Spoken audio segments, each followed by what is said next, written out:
All systems go, Captain. 10, 9, 8, 7, 6, 5, 4, 3, 2, 1.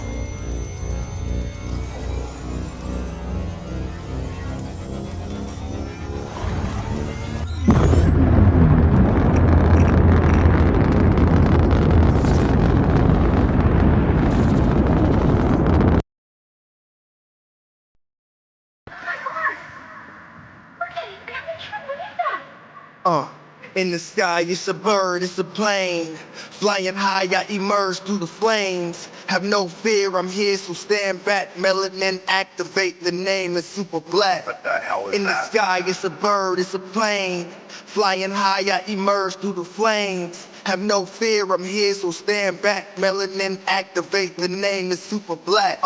Imagine that, a future that's super black. Long as your skin brown, your superpowers intact. What would your powers be? Just hope it ain't super whack. Spatial manipulation, create a portal that's black. Maybe just super speed, time travel to run it back. Or cheat manipulation to keep my spirit intact. As I encounter evils the world face, demons the world makes. I needed the world to stay. Rest in peace to Chadwick, they killed all the Black Panthers. Told us white lies, I still marvel at black answers. Suits in DC, pray it lead to a civil war. It ain't no Justice League. What's the need to be civil for? Propelled like a juggernaut, it's clear ain't no stopping this. The world in grave danger, who can stop the apocalypse? They killed all the heroes, the new ones don't really care. But if you need me, put your fist up in the air. Yeah, in the sky, it's a bird, it's a plane. Flying high, I emerge through the flames. Have no fear, I'm here, so stand back. Melanin activate, the name is super black. In the sky, it's a bird, it's a plane. Flying high, I emerge through the flames. Have no fear, I'm here, so stand back. Melanin activate, the name is super black.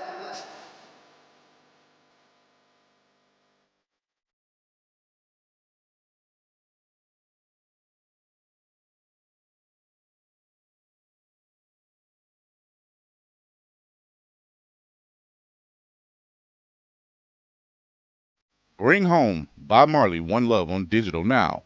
Celebrate the life and music of an icon who's inspired generations through his message of love, peace, and unity. Buy Bob Marley, One Love on digital today and get over 50 minutes of behind the scenes footage and deleted scenes. Available at participating retailers, rated PG 13 from Paramount Pictures.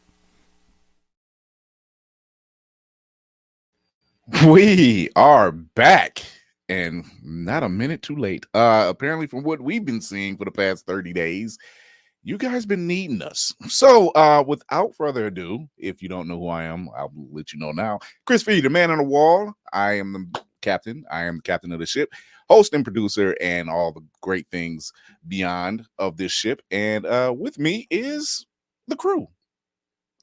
Let's start it off with my second in command, Lady Mandela. We're back, bitches. Yeah, they couldn't act right. You know how it is. You leave the kids home by themselves, and somehow they try to throw a house party. Oh, I'm sorry. Pardon? They try. What's happening? Yeah, I'm good. I'm good. Yeah. Yeah, I'm all right. We're here. Yeah, I'm good. I'm good. Peace, blessings, manifesting. I hate tests. Oh, yeah, I'm in the middle of doing that myself. So, life just they won't leave. But however, if you guys help us out, we can get away from such things. See, we're looking for sponsors. Yes, immediately. Right. Work is for the poor. This is ridiculous. Man, the cinematic assassins in the building. We'll be watching Pop Funko Hunter and everything in between. What's happening? Yeah, I had some like heat to show y'all like right off the bat, but you know what you can't do in front of a green screen? Wear a green shirt. Yeah. So I had to emergency go ahead and change, and I got y'all after the commercial break. Oh my God, we got whoopty freaking dudes in the building. What's happening, Nicole? How y'all doing? It's as usual, just happy to be here. Uh, we got Shoyo coming up. What's happening? What's up, y'all? How y'all doing? You know, I'm waiting for Laney, so in that case, Tafari is in the building. What's happening?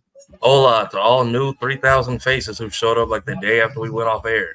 Literally, like literally. I don't know how. I don't complain. Oh, no pressure. Yeah, they just came out and they came in droves. My grid of horror.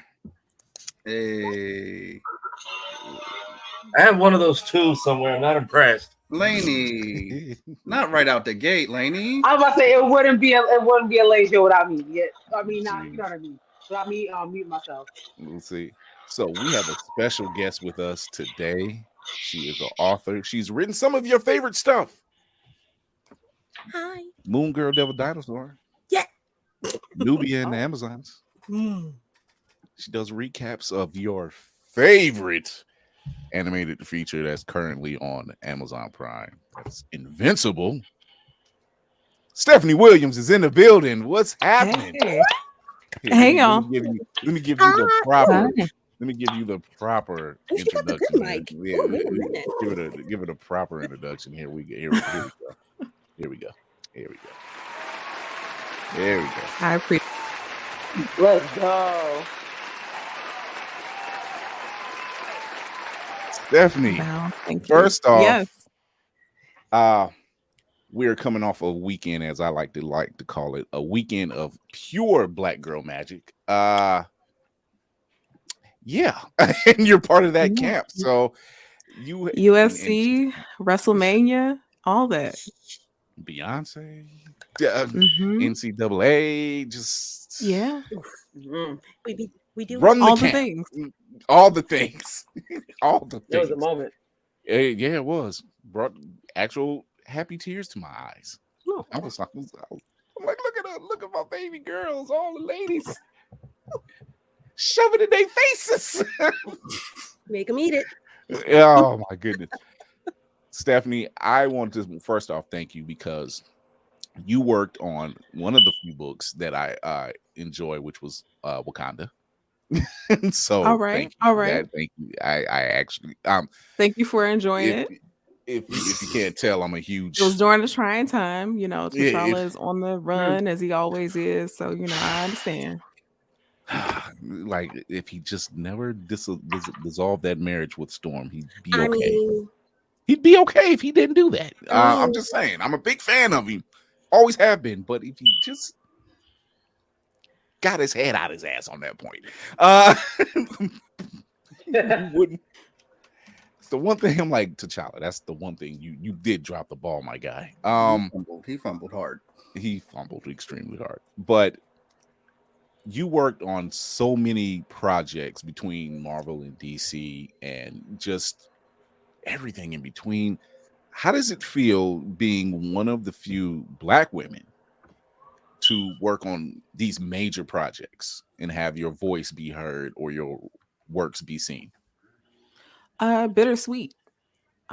Because there should be more of us, and that shouldn't be something that you say, right? It's great to take up space and be here working on things that aren't just Black characters, which I feel like sometimes we're only called in for that. But bittersweet. Sweet because I'm able to do this, but bitter because I would like to share space with other women in this. So that's happening. We got Sherilyn Eden.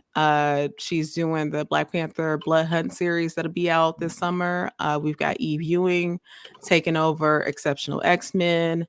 We have a lot. Could have had N.K. Jemisin doing another Green Lantern book, but DC said no to that. But we well, we got some good stuff. They tend to drop sometimes. So Eve Ewing, who's current run on Black Panther, which is absolutely amazing, by the way. We love to see. Do you think seeing our voices, not just from Black women, but from the BIPOC community, is most definitely necessary when you mention characters like Nubia, Black Panther, characters that these characters that's being put up front? Because we know there were several years ago there was a What If series that was told about Miles Morales, and it was what if Miles Morales was Thor, and the Jesus vernacular. No comment on that. Yeah. But it went the way that it went. That is the political plead the fifth on that one. But yes, I saw that, and all I'll say is that it's not only is it important for us to be like writing and drawing these characters, but editorial too, because comics is a team effort. So we need the representation beyond just the page and beyond the keyboard and the stylist, editorial, letterers, colorists, all of that is needed. So that, maybe that goes a different way. I agree. You mean better? Just it's a what if. So what if ever that other thing would have been?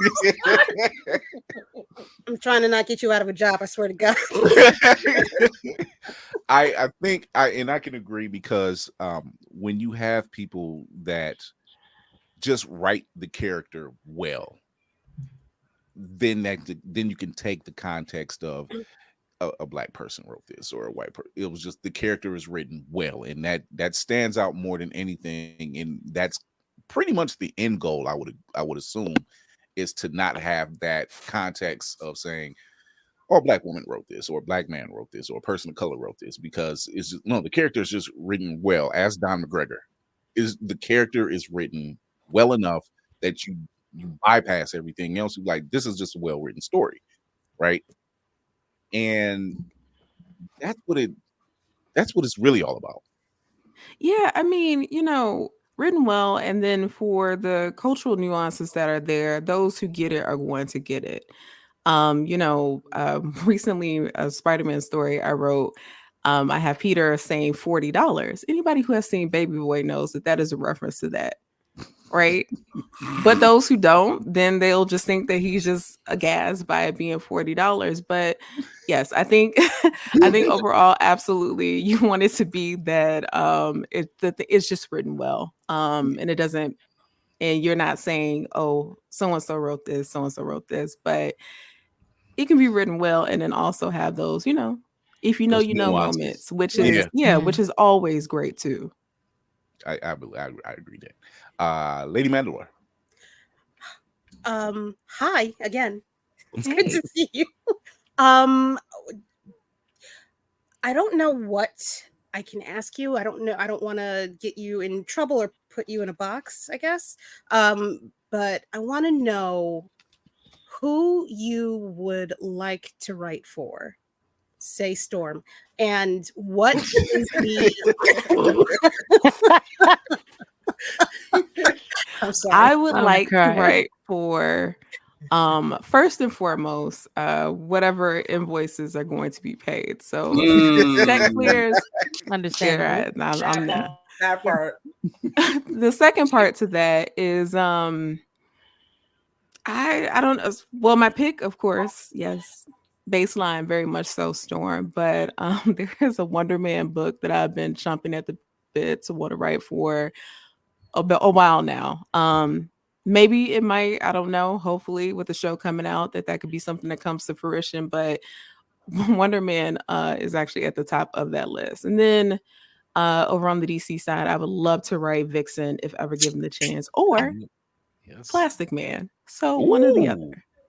It's interesting. Can I ask why? Why those choices? Why Plastic Man? Well, Vixen because it's Mari, but Plastic Man because it's just like such an ignorant power to have.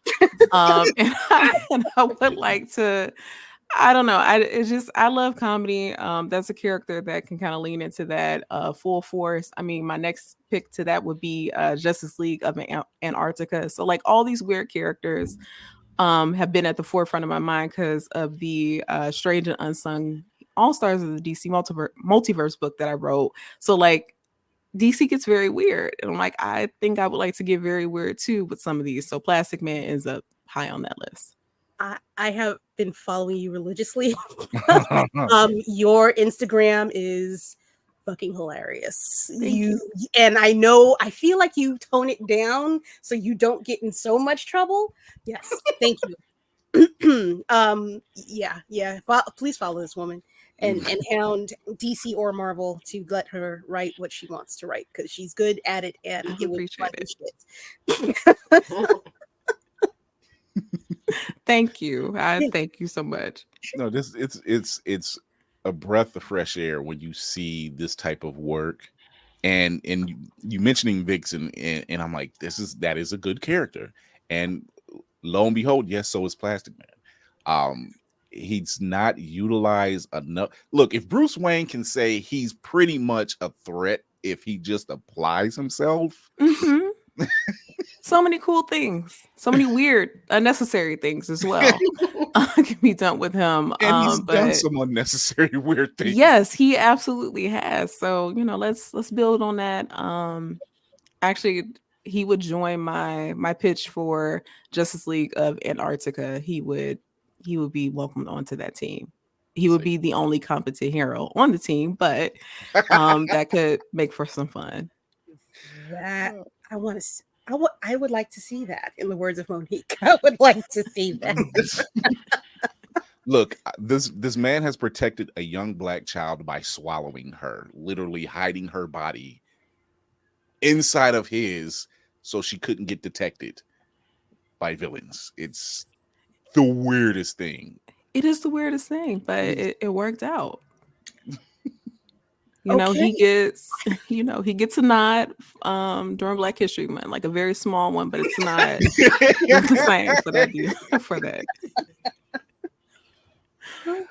Oh my goodness. Nicole, question?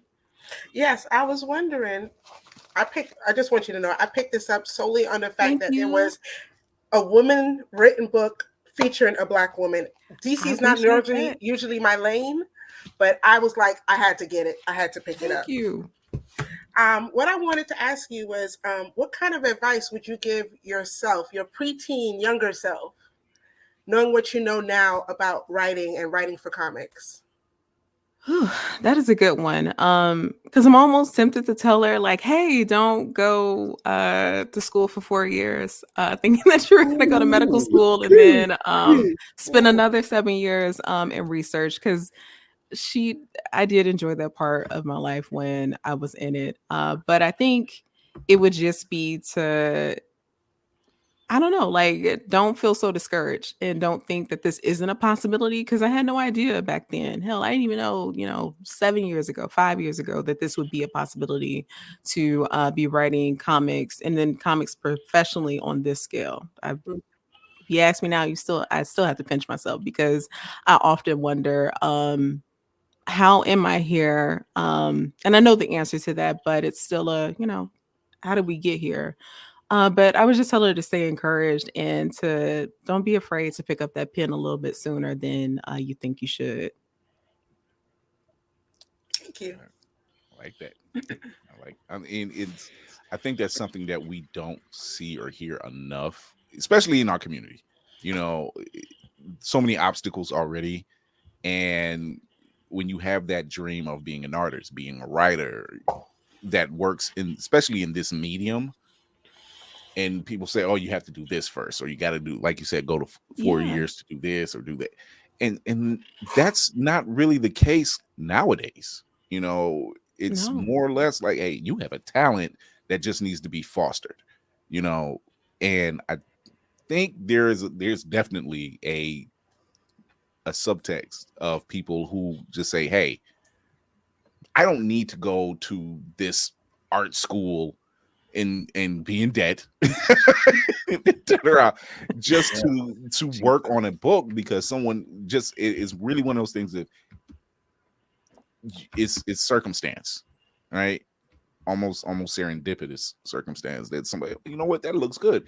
I might know someone that could use that work, or someone that could use that art on a shirt or whatever the case may be. There's like the Prince mural. I'm pretty sure that person who did the Prince mural did not go to school for that. They're just good.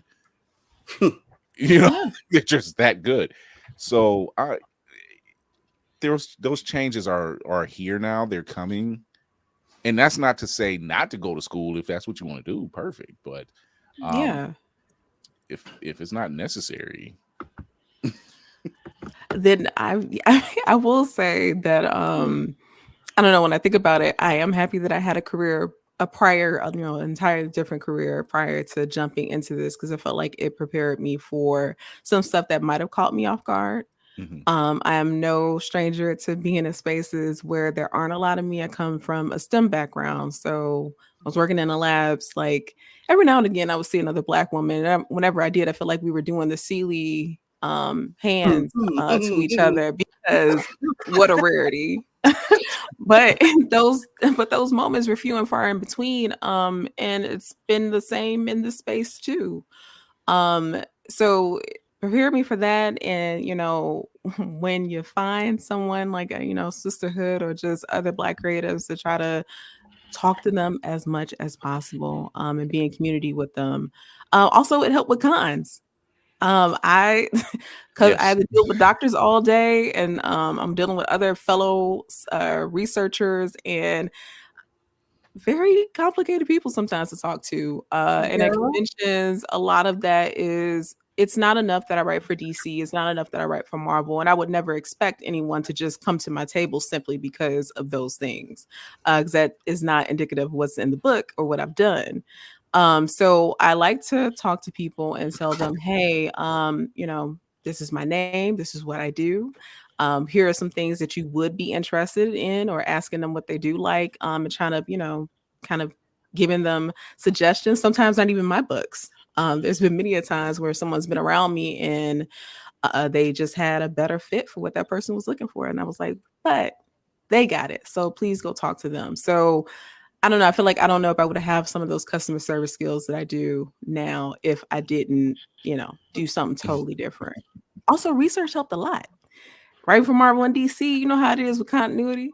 So being able to have an idea of how to attack things and how to research them, and then not just research them to do a copy and paste, but take that information and distill it down to something that you can either, reuse, build upon, question, test, push, all of that. That was extremely helpful, especially with Nubia and the Amazons. Because when they asked me to write that, I was like, "Are y'all sure?" Because I ain't really wrote nothing else. I wrote I've written articles and stuff, but I haven't written. That was my first big book. And those are opportunities that are far and few in between. So that one, I felt like I was researching heavy. I almost had a 10 hat on. That's how much I was researching. And it wasn't just comics. I read Madeline Miller Cersei. I was watching The Blood of Zeus, of all things. I think I watched 300, randomly Troy. Just all of these different things. I played Hades. I just did all these different things to just kind of, get me in the mindset of thinking of Themyscira, the gods, and how Nubia and these new Amazons could fit into that. So it was a lot. But shout out to research for helping me with that, because I don't know how I would have did it. See, she's a treasure trove now. Mayhem, question. I want to speak on behalf of all of us still with our 9-to-5s. You're an inspiration to go from one career into like your dream career. Yeah. So thank you for even being here and taking some time with us. And just now you were speaking about the amount of research that went into Nubia specifically. Can you talk to us a little bit about, from, I guess, getting an assignment or you having an idea, like what is the process from the idea till we see it on the page, and like how collaborative is all of that? So for Nubia and the Amazons, I co-wrote that with Vita Ayala. So with that, Vita was like, hey, we're doing this together, but this is very much so like your thing. So like, what do you want to do with Nubia? And from there, I told them that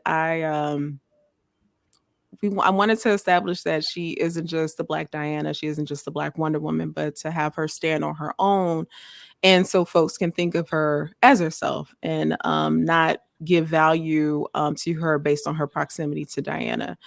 So for me, that was really getting into who the Amazons were. Relate this message to the editor. They wanted us to switch up her origin story, which personally didn't have a problem with. That original one has its faults and also its pluses, but I like the idea of redoing her origin story, retconning that, and bringing in the Cavern of Souls. So because the Well of Souls had already been introduced in a book that was previously going on, I think it was Young Diana by Jordi Belair, that was easy to just kind of suggest. And the thinking there was that if there was a book 2, then we could kind of revisit, or I could revisit what her life was before she came through the well to kind of, again, solidify her in the DC universe.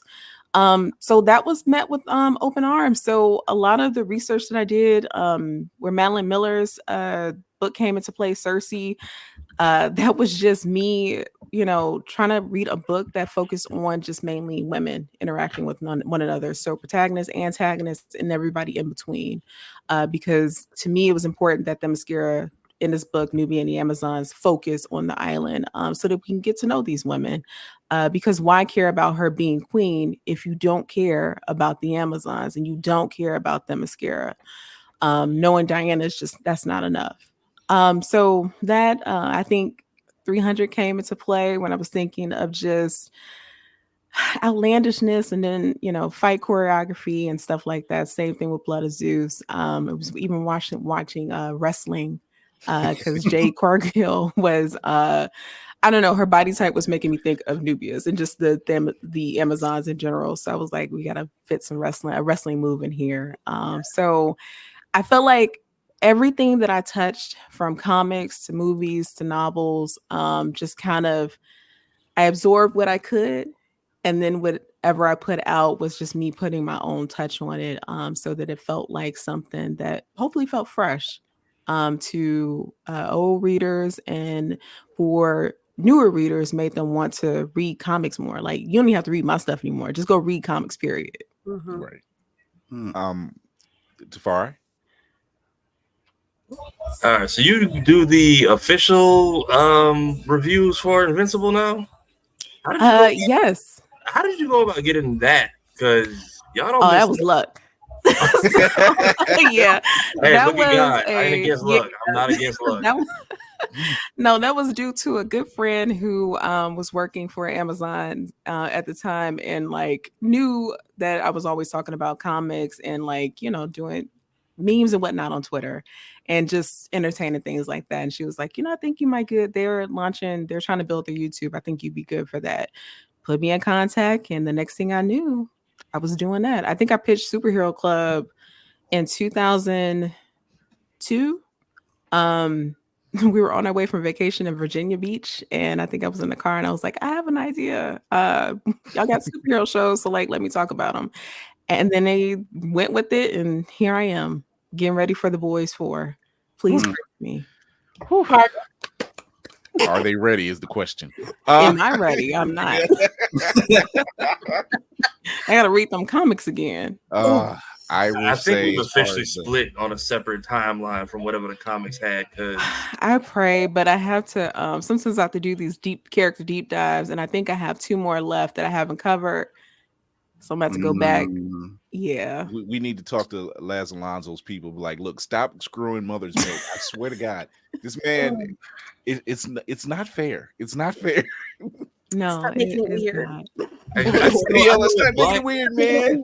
I just know with Black Noir, we did something completely different. Unless they're about to spin the block on that route, because we don't know what.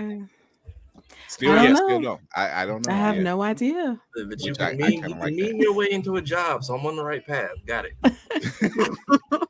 And one of us has a comic book reading club, so we're all on the right path. Yes. You got a question? I've been sitting here trying to think of a question. I'm not gonna lie. I am the least knowledgeable about comics in this room. So it's okay. so I just got into a K-drama. If you want to talk about that, anime, manga, yes, not just comics. Wait. Which one? Because I think I can get my well, wife in the room.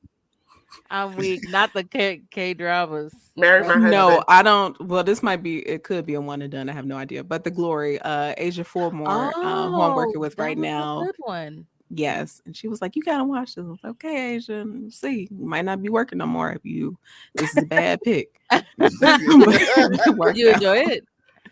Yes, I am on episode 10, so I got 6 more left. Okay, that's cool. What are you gonna ask? What's it about? Basically this woman saying that she was gonna go full eclipse on other people's lives for messing her life up. So it is as petty as petty gets.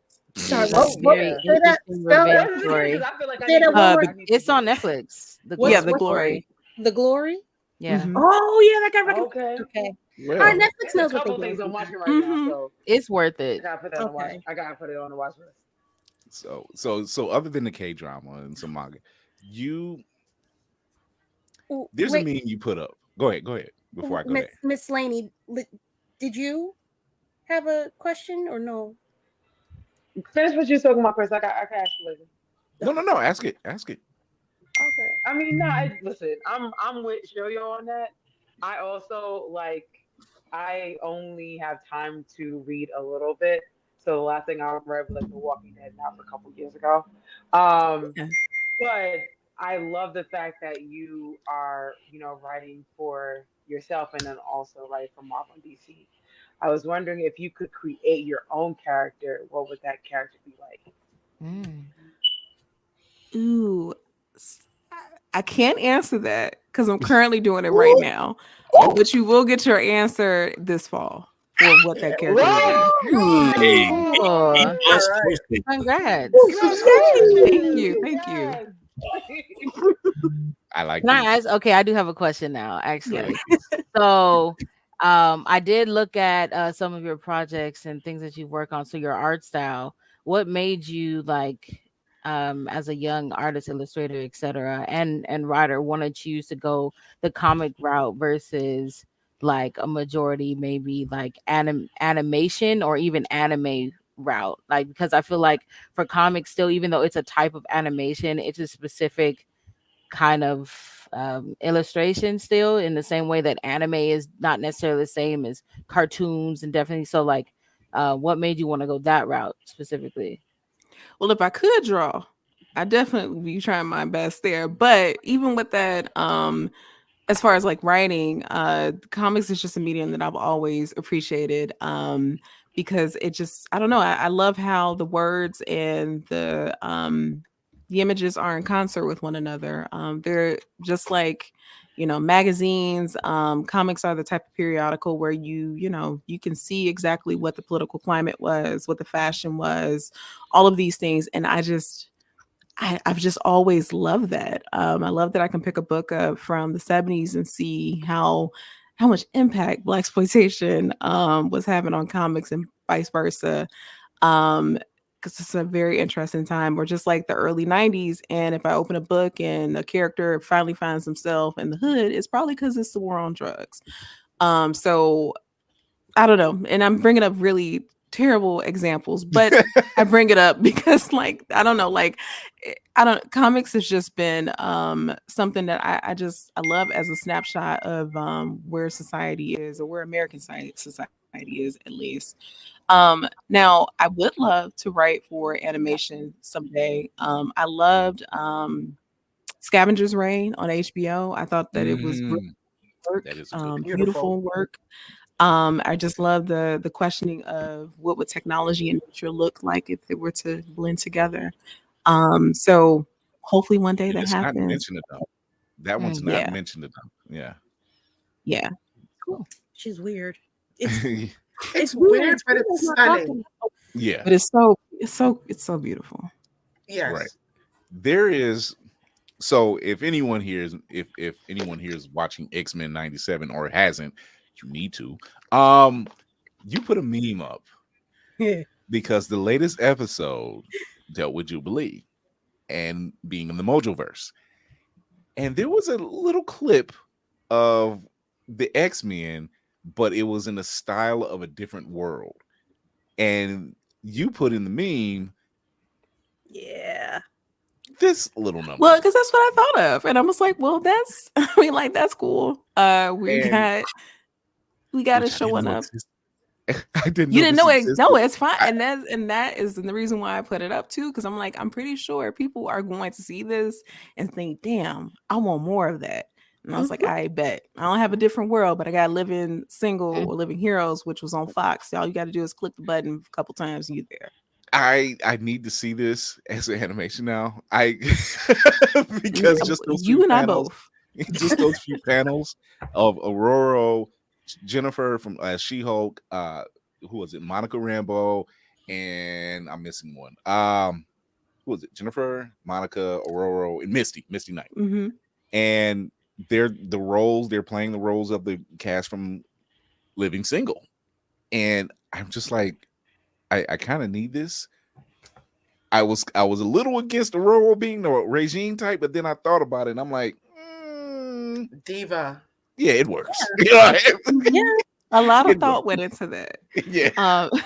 Because the thing that even inspired that was one, I think Living Single had just got put on Hulu. So that was like the first time it was streaming. I was rereading the Dark Phoenix or the Phoenix Saga in its entirety for a thing I had to write for Sci-Fi Wire. And I definitely had an edible. So I was at the part where Misty, we're like Misty, like everybody's at Misty's apartment and like a portal opens. I think Crimson Red or somebody comes out and they got to go because like Jean is tweaking out again with the Phoenix. I'm like, dang, like, so who gonna pay her rent? Because the Phoenix is not gonna pay rent. So that got me to thinking. I was like, man, like, what is Misty gonna do? And I know she later had like a supermodel friend move in or whatever, but if that didn't happen, rent is expensive, especially in New York, even then.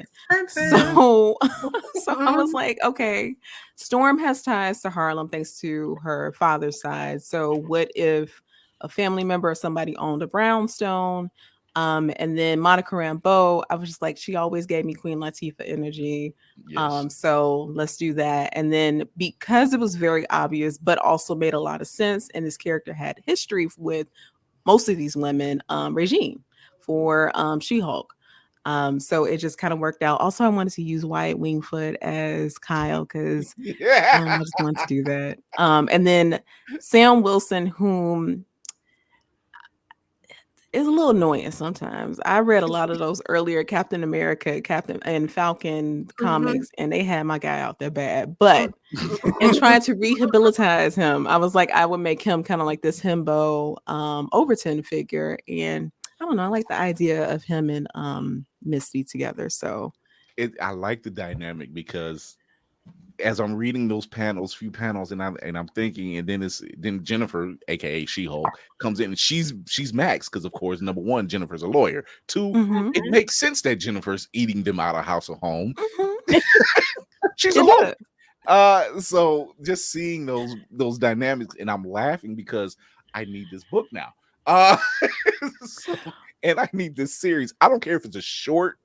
I don't care how you do it. Listen, I would do the 30-second chibi or whatever it is. Like my son will watch them sometimes, and it's all the different little cartoons that they have on Disney. I would do that.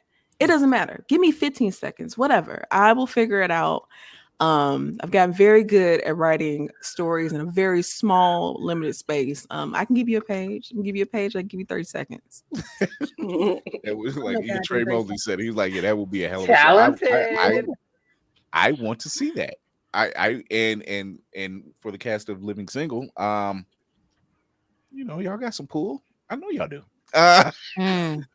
Question about Living Heroes, because that was my first intro. That's the first place that I ever saw your content.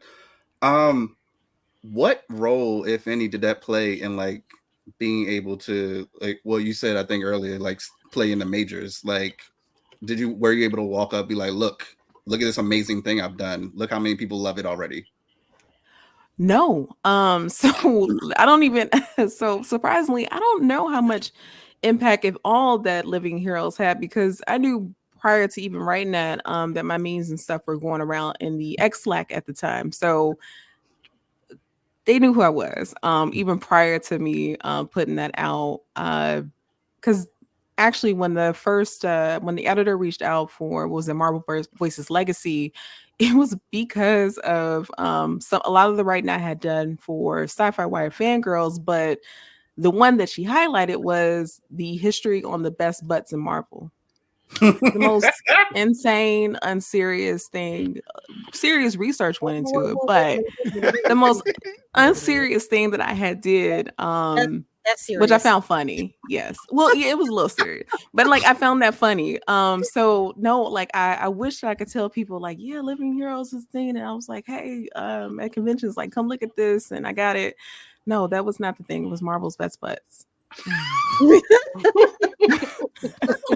It's a moment you're just like, wait a minute, what? Get him weak.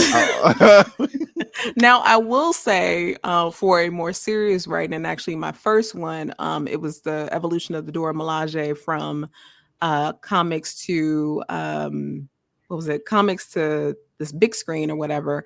That is actually one of the things that got me into heavy consideration for Nubia and the Amazons, which I'm happy, because in a lot of ways the Dora Milaje and the Amazons kind of remind me of one another. Oh, our comment section is always so lively. But like you said, you have a knack for the obscure. And there is a certain director who seems to share that same sentiment, by the name of James Gunn.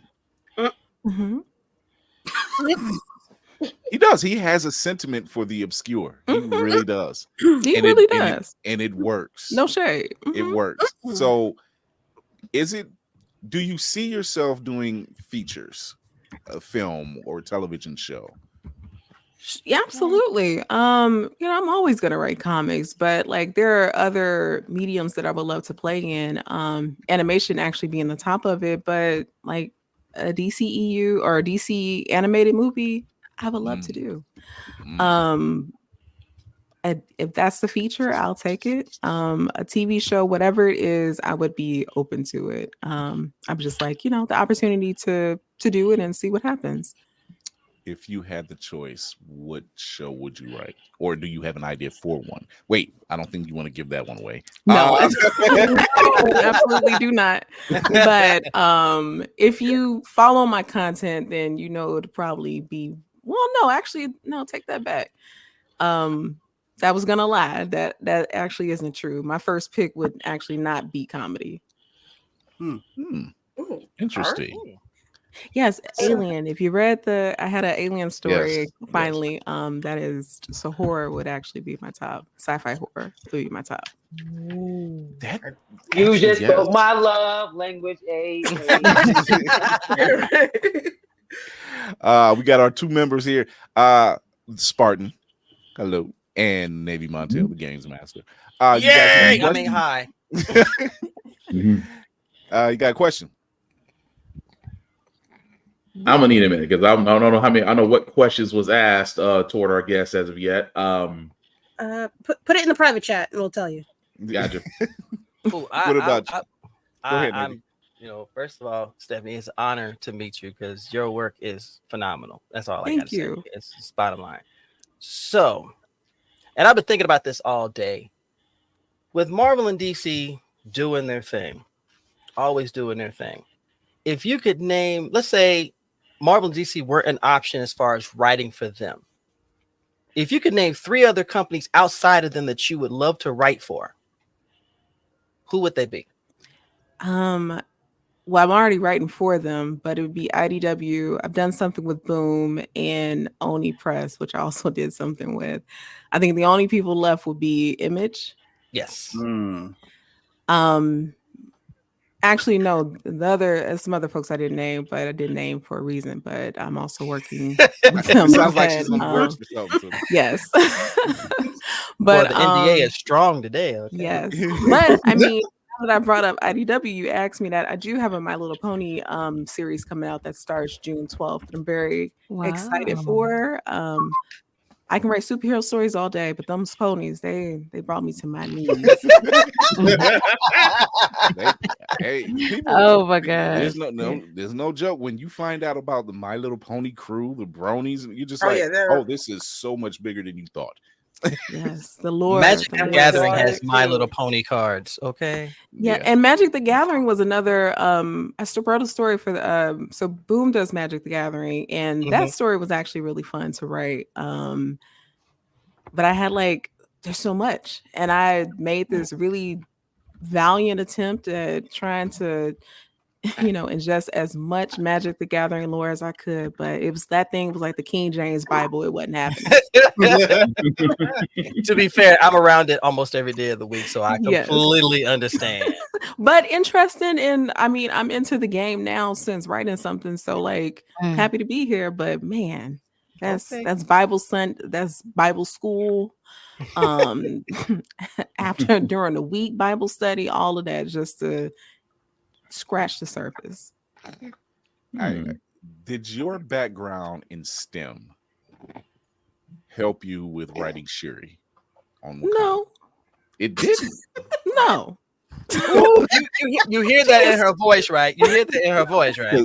So because she's smart as hell. No, I'm like, businesses, sure, but I'm dabbling in, I'm genotyping mice and working with humans, but no, the only thing that helped me in writing Shuri or from my degree is the ability to read, because everything else I couldn't apply.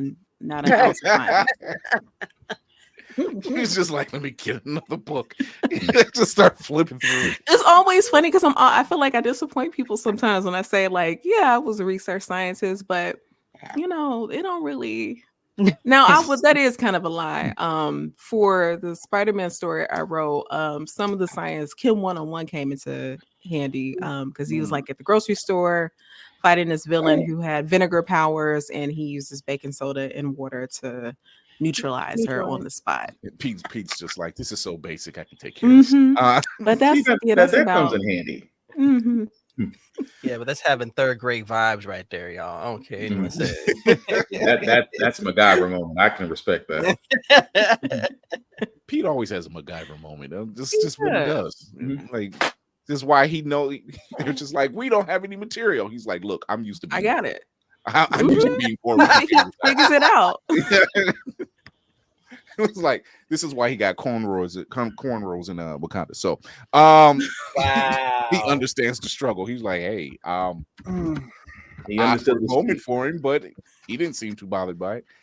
So you mentioned one of your favorite characters to write for DC is Vixen, and Kumari does not get a lot of recognition. She got more recognition in the animated series more than anything. You would prefer to do a sci-fi horror, which I would love to see that.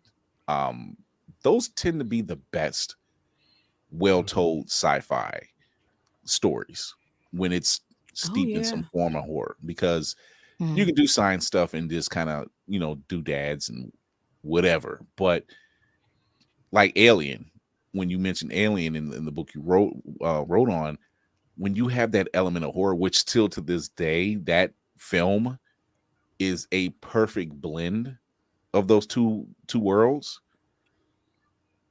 Outside of Alien, is there another property you would do, like Predator or something? Absolutely. Especially like Prey was so good.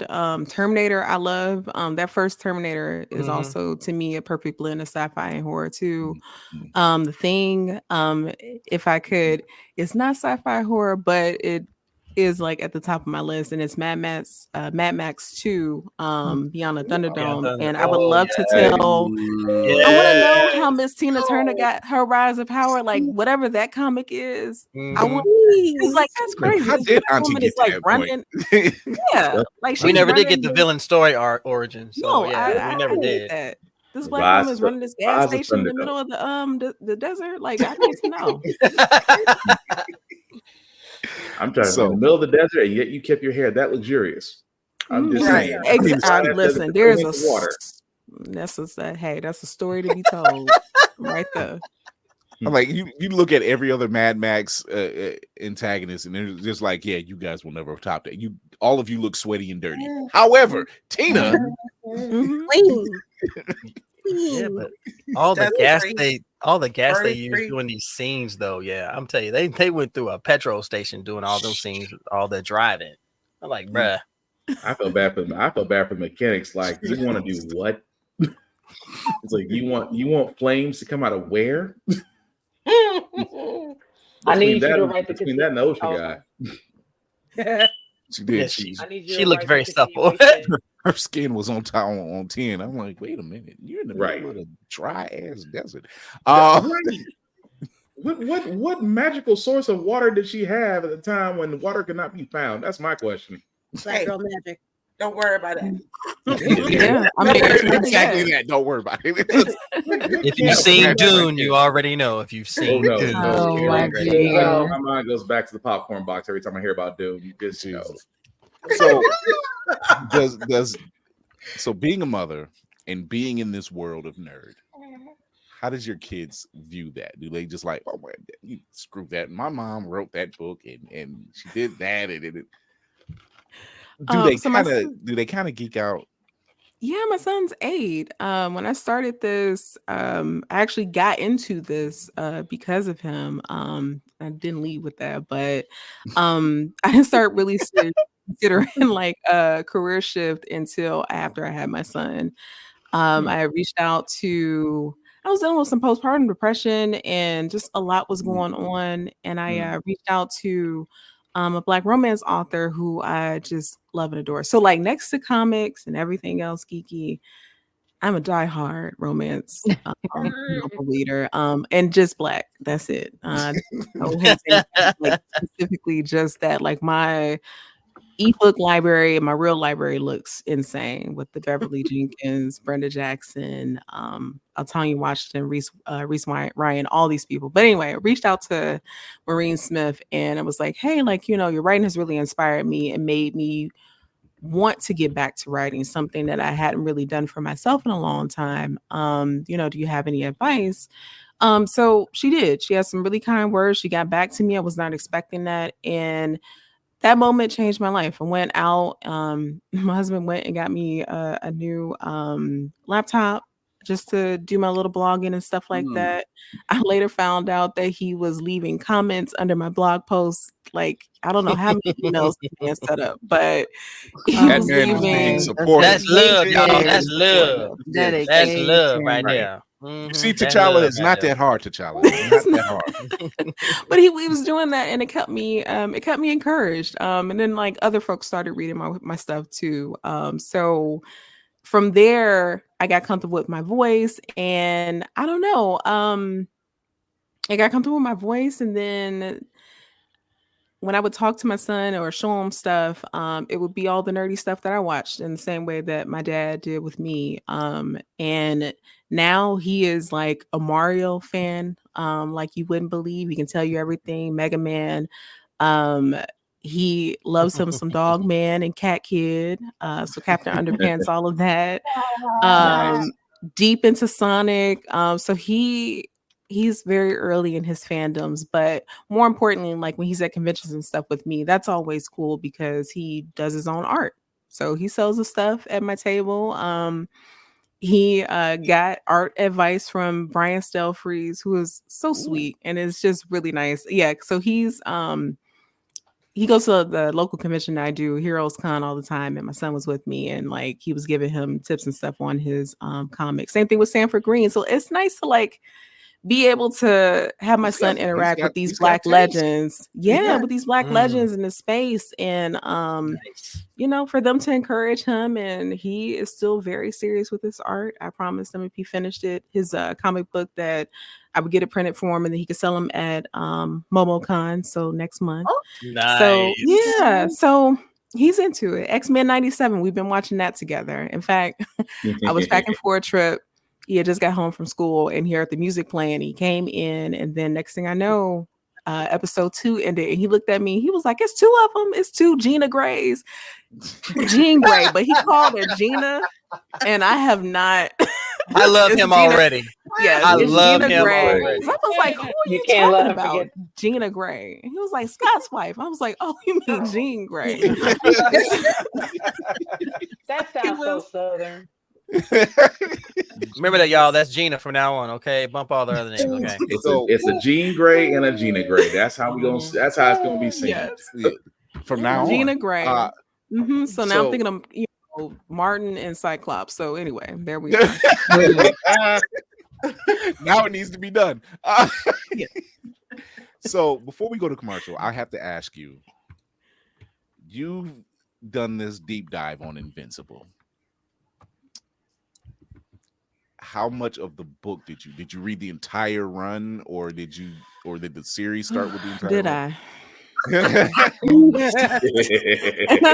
This is a lot. It's 2 compendiums, and I think but thankfully before the animated, before like the animated series, or even I knew I'd be like doing anything at Amazon, I was familiar with the books. I had been reading them. So yes, I went through everything. Each time there's a new season, I go and I pour back through everything, because so far the way that it's been going is that they've definitely pulled from the book, but they've rearranged some things, tweaked some things, and some stuff is a little out of order or happened already, and so on and so forth. So still very familiar. So I think I know what you're gonna ask me. And if it's about Anissa, I don't that know. whole thing. Look, Man, when she showed up, when she showed up, I was just my whole face. That was me too. I sensed dark When times. it didn't happen, I was just like, when it didn't happen, I was like, I was going through it yesterday. Wrong fit. Oh, we hope it doesn't happen, but we also saw Bat and the Walking Dead, so yeah, might as well get prepared. I feel like this might be a little different in this aspect. I mean, I saw how divided everybody was. We couldn't make a joke, and some people took it way too seriously. It was like, yeah, but I'm like, me, Spartan, Navy, we were just like, oh, just wait. Yeah. We are going to go to take a quick commercial. Stephanie, can you stick around while we talk about the news? Sure. All right. We will be right back. Season 13, episode 1. Look at that already. We having fun already. We will be right back. Do not leave your seats. We're having some fun. Yeah.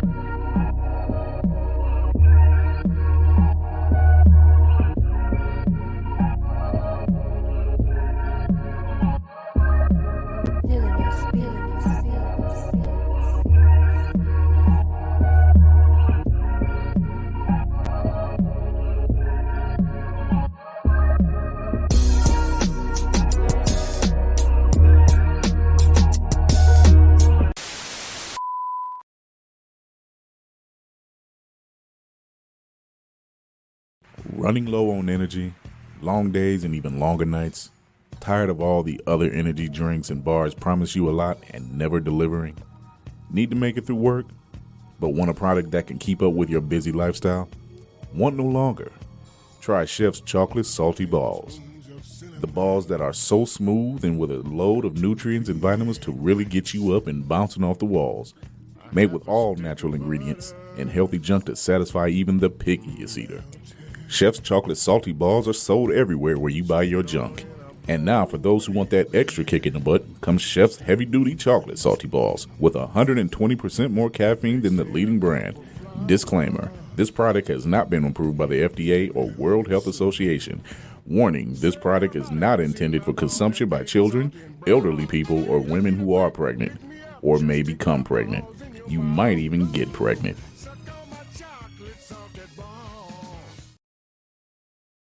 Blurred's Eye View is a proud affiliate of Otaku Noir.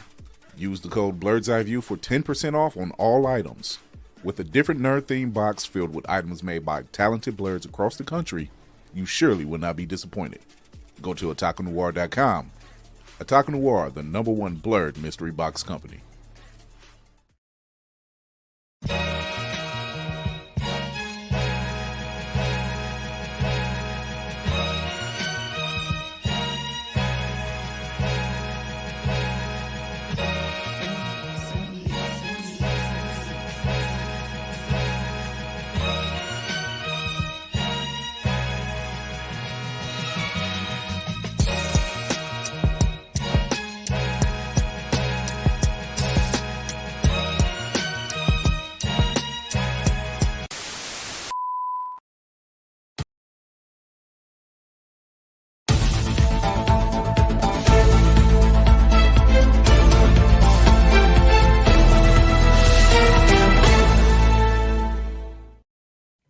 All right, we are back with I our mean, very special guest, Stephanie Williams. We're going to talk about a little bit of this news that's been jumping off because, good Lord, you guys have been busy for the past 30 days since we haven't been on the air. Well, I don't know what the heck is wrong with you guys, but as long as Diddy isn't in our discussion tonight, I'm fine. he is not in the discussion, and we I am sick of that name. Congratulations to Jay Cargill, Bianca Belair, and Naomi. Man, They showed up. They tell them inside Obi. They showed up. They showed out. I swear Naomi was giving JoJo vibes. Right? It was giving me JoJo, and I wasn't mad at it. These women, this is something that I'm seeing in the WWE more of. The more representation, and let's be honest, the women are showing out. I just want to say, as a wrestling fan, it is nice to see 3 heavily talented, athletic Black women literally headlining. That is at one, as a person that's a wrestling scholar, I cannot tell you a pay-per-view, a show in any part of my 41 years on this earth that you ever saw a pay-per-view where 3 women literally stole the show. And that was beautiful to watch. Yes, it was. We're talking WrestleMania 40 this past weekend, 2 nights. There were very much standout moments in this one. No one thought the dead man was coming, but here he was. He shows up. Oh, he blinked in like a bad commercial. Blink! Oh my gosh, what the hell? That man showed up like somebody was on his lawn and he got tired of it. Just like he didn't see the sign. It went from John Cena showing up, and then he gets knocked out the ring to Undertaker showing up, and all this time people kept thinking it was going to be Stone Cold, and I was one of them. I'm not gonna lie. There was at one point I thought John Moxley was gonna show up when I saw the Shield. I was like, ain't no way y'all got that man to come back. I was like, wait a minute, the man who shall not be named. He's about to bat his Baltimore now. Yeah, he doesn't even say his name in WWE anymore. I'm like, well, he's not. He's gone, so he could actually show back up. And they got us all. They got us. Yeah, 201,000. 201,000 in attendance over 2 days. That was just those in attendance. Yeah, we're not even talking about who's online watching it or watching it through Peacock or anything. That was me. I was on Peacock. That was me. Major records. But one story that, love him or hate him, it was a hell of a story. Cody Rhodes. Yes. Yeah. I'm happy it happened like this. Nothing against Roman Reigns, but it was a hell of a story. It's the story needed to be finished. It did. It did. But to hear, to see that, you won this award, you won this belt, and your father, who everyone on this board who's grown up watching wrestling during the 80s and 90s, Dusty Rhodes was that guy. That was my man. He was just entertaining. And to see that his son won this belt, and then his mother is in the ring, and then the people outside the ring who knew his father and seen him come up, right, and it just does something to you when you see the people who really stepped in and said, "Not today." It's not today. Yeah, it was a major turn. It was a good turn. For many that I've been hearing over the past weekend, this was kind of people reintroducing themselves to wrestling. Oh, this was long-term storytelling at its finest. Don't get me wrong. I mean, the whole thing of replaying, I mean, how many times? Finish the story. Yeah, the line got really overplayed, but the story, as far as Cody finally getting a shot, The Rock comes in and adds a little spice on it. I'm like, his whole final boss thing, and they kind of went a little bit attitude era with a couple of over-the-top antics, but that's what made you want to watch wrestling. The whole thing of, The Rock kind of having a fascination with Mama Rose for a second. I was like, you're kind of borderline Criminal Minds unsub at this point, because he kept on saying, Mama Rose, I want to tell you something. I want to tell you something. I was like, wait a minute, man. Calm down, right? So yeah, it's very. They did a great job. Triple H did say much early when he took over the role that things were going to change. Things were going to turn for the better. There were going to be better stories, and he didn't disappoint. He did not disappoint. But the one thing I do want to point out was the fact that they said that this was the beginning of the Triple H era, and I'm like, congratulations, WWE! What a way to basically solidify yourself against future lawsuits. Well, I'm like, hey, look, Triple H deserves all the credit. I'll give him that. But WWE was like, hey, we got upcoming lawsuits that are probably going to involve us, so we need to go ahead and say whose era it is, so that way we can just sprinkle a little distraction, just sprinkle here and sprinkle there. A little distraction. This weekend was a classic example of when you remove the misogyny and the bad treatment of the so-called of the people that work for you. You remove that element and you allow stories to be told and talent to flourish and to thrive. You see something beautiful. 2 days. This was by far, from WrestleMania 1 when I first saw it at home to this one, this is by far the best one ever, because I saw people that look like me in the ring doing the damn thing. Right. Before we go further, we want to get Stephanie going here real quick. Stephanie, where can they find you? Oh, I'm so sorry. My son is beating on the door like he the cops. Life is life. Life is life. That's what the 8-year-olds do. He's like, I ain't heard from you. But folks can find me on.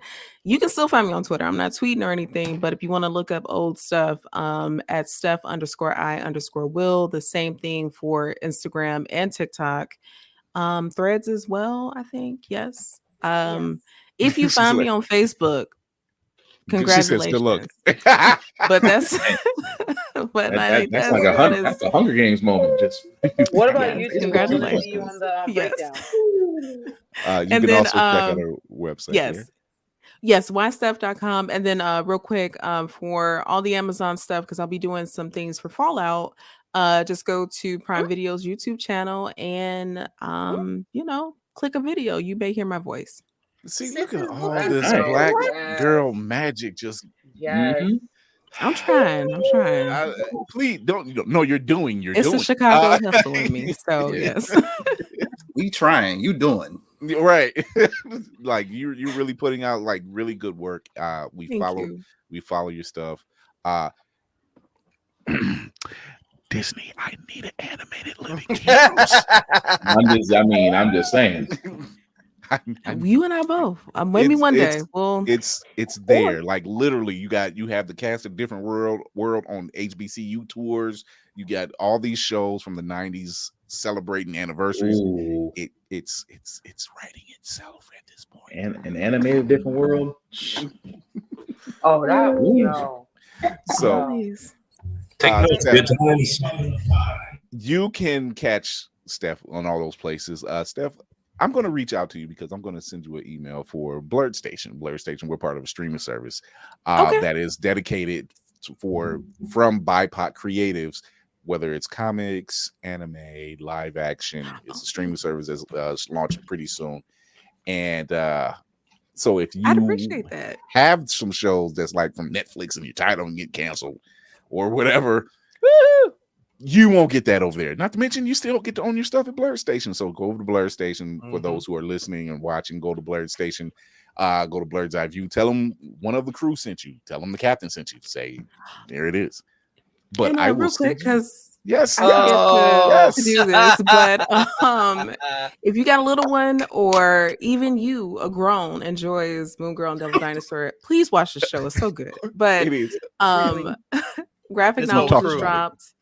Worked with another Black woman on this. She's a young up and coming artist who I'm not even gonna say up and coming. This girl is really talented. Asia Simone. So please check out our book. If you're at any of these conventions I'm at, MomoCon or Heroes Con, I'll be at Baltimore, Rose City, Hey. CC. I will have copies of this, and I'll be more than happy to sign. So that's Nice. it. All right, now I'm gone. You have a Thank booth in you. MomoCon, Make or sure to come to BlurCon. Yes, If I get an invite, I will be there. Hilton. So yes. Oh, real quick, are you going to be at the Schaumburg?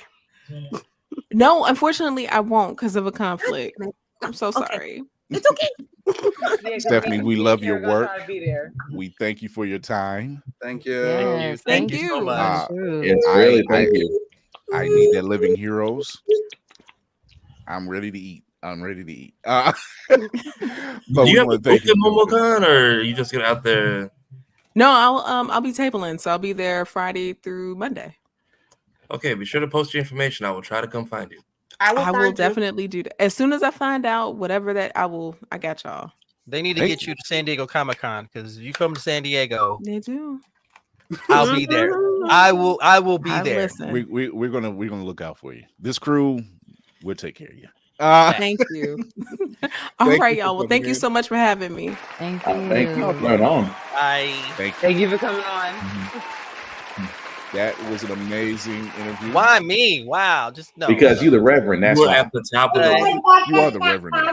There's no pulpit here. Okay, I'm still recovering from WrestleMania. We're gonna put you front and center, Navy, because you have another Sunday sermon in you, sir. There you go, bro. We have an agenda here. We're gonna follow that. We're not gonna jump off the beaten path because y'all know about an hour ago. So yeah, shout out to Triple H and what he's doing and what that entire crew is doing over at WWE. Like I said, it's caused a lot of people. I've seen a lot of posts like, "Yo, I think I'm watching this again."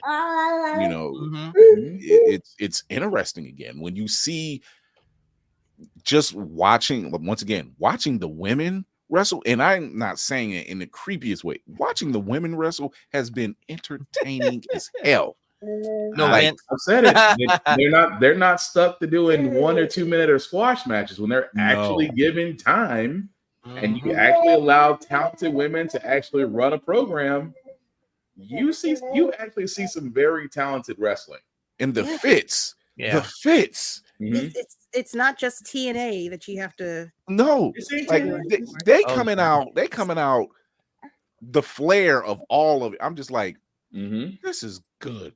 And we were all like in an occurrence, like we're like, were we the only crew that weren't there in attendance? Like everybody we knew was there. So yeah, they were hitting me up too. Also, I got to point this out because Trey pointed this out. Also, shout out to Samantha Irvin, who was the announcer. Yes, literally killed it. The first night and second night, she absolutely killed it. Her emotional announcement when Cody she announced, that kind of it hits you because you're just like, you felt it. You're just like, love them or hate them. Damn good story. Y'all did yourself. You did what you're supposed to do. So speaking of fits, why was Speed there eating a Rock Lee kick in a full-on Prime outfit? I don't know, but I'm glad I'm glad he ate that. So I'm just saying, ever since that boy turned 18, KSI has been letting that man get his ass whooped every chance he gets. That must be a hell of a check. That's all I can say. You want to Spartan kick me on national television? The second I saw the foot go up, I'm like, that outfit is blocking nothing. Look, the minute I seen him up there, somebody posted the clip and somebody in the comment section said, "Who is Speed?" And I said, exactly. Doesn't matter. It doesn't matter. I'm crying. I mean, love or hate Jake Paul. I mean, love or hate Logan Paul. It's just the man can put on a program. You know, I can't stand both brothers, and I hope Tyson kills his brother. So, there's some story behind. I think confirms a boxing match. We just keep saying versus. Like, I'm not trying to get on Netflix and they're playing Atari or some shit, and they're like, we never said it was a boxing match. Look, learn to read between the lines. So speaking of the upcoming funeral arrangements for Jake Paul, I don't know how true it is because I haven't seen the clip exactly. I'm hearing it verbatim, but he said something in terms about Tyson's deceased daughter, and I'm just like, Bro, welcome to your execution. Headshot clause to get forgotten real quick. You have basically killed the referee Yo, because as soon as they stand in the ring, that referee ain't gonna have no power at all. That referee just gonna sit there and be like, he gonna step out the way, and the only thing he's gonna be calling for is the That is ambulance. Him as the fight insanity. doctor. Yeah, really bad idea. That doesn't make any sense. See, Like what's gonna there's happen? there's trash talk, and even Tyson has said it. And if Tyson has said it in the most calm manner on his podcast, he says, "If I let that person come out, hell is coming with him." And I'm like, I believe him. I was there. I believe him. I mean, I see his training. I feel bad for his trainer because his trainer be having flashbacks when he's training. His trainer's like, whoa, whoa, whoa, whoa. And those training montages do not match up. I'm just like, yo, there's no way. The referee's gonna have the easiest job. All he gotta do is bring a bag of snacks, keep right at ringside. As soon as the bell ring, he go right to the corner and just start munching away. Start eating snacks, just leaning on the rope. Ain't no way bringing a bag of snacks. It's gonna be over in 10 seconds. Aren't you gonna stop this? No, we just waiting for you to be on the back. He needs to take his time. See the small pack of fruit snacks? This is how long this match is gonna last. See the small pack of fruit snacks? Like your mom gave me these fruit snacks. No.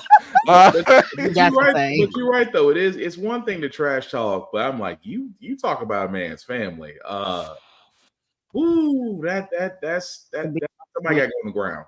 That's why the Paul family just needs to be eradicated. That's It's stupid is what it is, and that's what they excel at, being stupid. Thank God that is not us. It's really for shock value, but it's just like at some point, it's like you shouldn't even be caring about shock value. But hey, man, if he want to get his bricks rocked off, that's it's okay. I mean, I'm hoping that it's gonna happen anyway. But I just want Tyson. I just want Tyson. That's what his punch out days. That's all. This is what Jake Paul's trainer is saying. This is what Jake Paul's trainer is saying. He's like, I remember Tyson bit a man's ear off. Are you crazy right now? So he told him Did that. he do it twice? Didn't he try to do it twice? Yeah, he tried to do it twice, but he got it once. That was when he was. So your own trainer is telling you what the fuck? Then I don't know. That was when Tyson was winning. Now he's just on the streets, retired, bored, and with nothing but free time to think about but what you said. Is that really still in shape? Right out there, Evander Holyfield just had a shiver go over him. Okay, it's like, I can't. I give Logan his credit because he's had growth over the years, so I give him his props. Jake, I can't take seriously because it's just like a walking, living version of Malibu's Most Wanted. Yeah, right.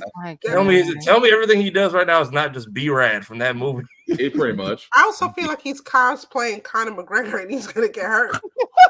He tried that when he called him out. He tried that when he called him out for his fight like 8 times and got ignored. Yeah, I feel like we're ignoring the fact that Tyson can legally kill him in the ring. Like that maybe not seeped into his brain just yet. They're going to put a no headshot clause. That's it. There's going to be a no headshot clause in it apparently, but there is. Whether that's followed or not, we will see because somewhere and still make his heart stop. So it's not like I'm just saying.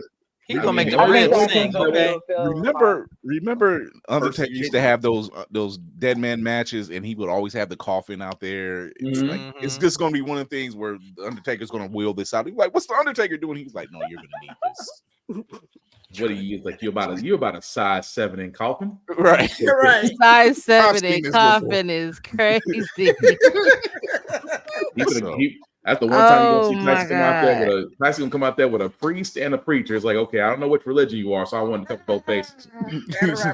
You might need both. Pillow or no pillow? Like, it don't matter. It's not gonna matter. It's not gonna make the blow any less. Oh man. Gonna bury your niece or not? Right. So X-Men 97. We're what, 4 episodes in? Just dear Lord. Waiting for tomorrow. Dear Lord. Yeah. Dear Lord. Yeah, but man, you gotta fight back. Flip a table, throw a card to somebody. Like leave the coffee pot on and let he ain't got a chance against Silvermane. He just ain't got a chance. Man, meet Magneto. Look, I'm Gambit. I'm living out Tyler Creator song Dog Truth. That's me. There's no peace in the mansion for everybody. Look, that last episode. where he's talking about the coffee and getting the cappuccino. He can't say anything. I would smack every spoon out of the. he couldn't say nothing. You could just do 3 scoops. You had to put all 3 at once in the kitchen. Ain't nobody having a good breakfast today. You got your waffle. It was your arcade waffle. out of spite. I'm sick of this shit. I gotta admit though, this season is amazing. If you called yourself skipping the intro before in the original, you damn sure ain't skipping this one. At all. It's amped up to 10. And watch the intro because it changes. I was gonna say, am I tripping or am I getting new scenes every episode? You get new scenes. Yeah, definitely. Every intro. Like there's tells you a little pause bit and about like, what's oh, about to happen. there's such and such. Oh, they did that. Like, I like what you're doing there. People are missing. Storm. People are missing. The latest thing that people picked up was the jeans. Yeah. When the show started, the Jean had no ponytail. Right. But that was Madeline. Right. Mm-hmm. Our Jean wears it in ponytail. Yeah. Gina. I'm crying. If anybody follows Larry Tunes on Instagram, apparently he put that back in the original show.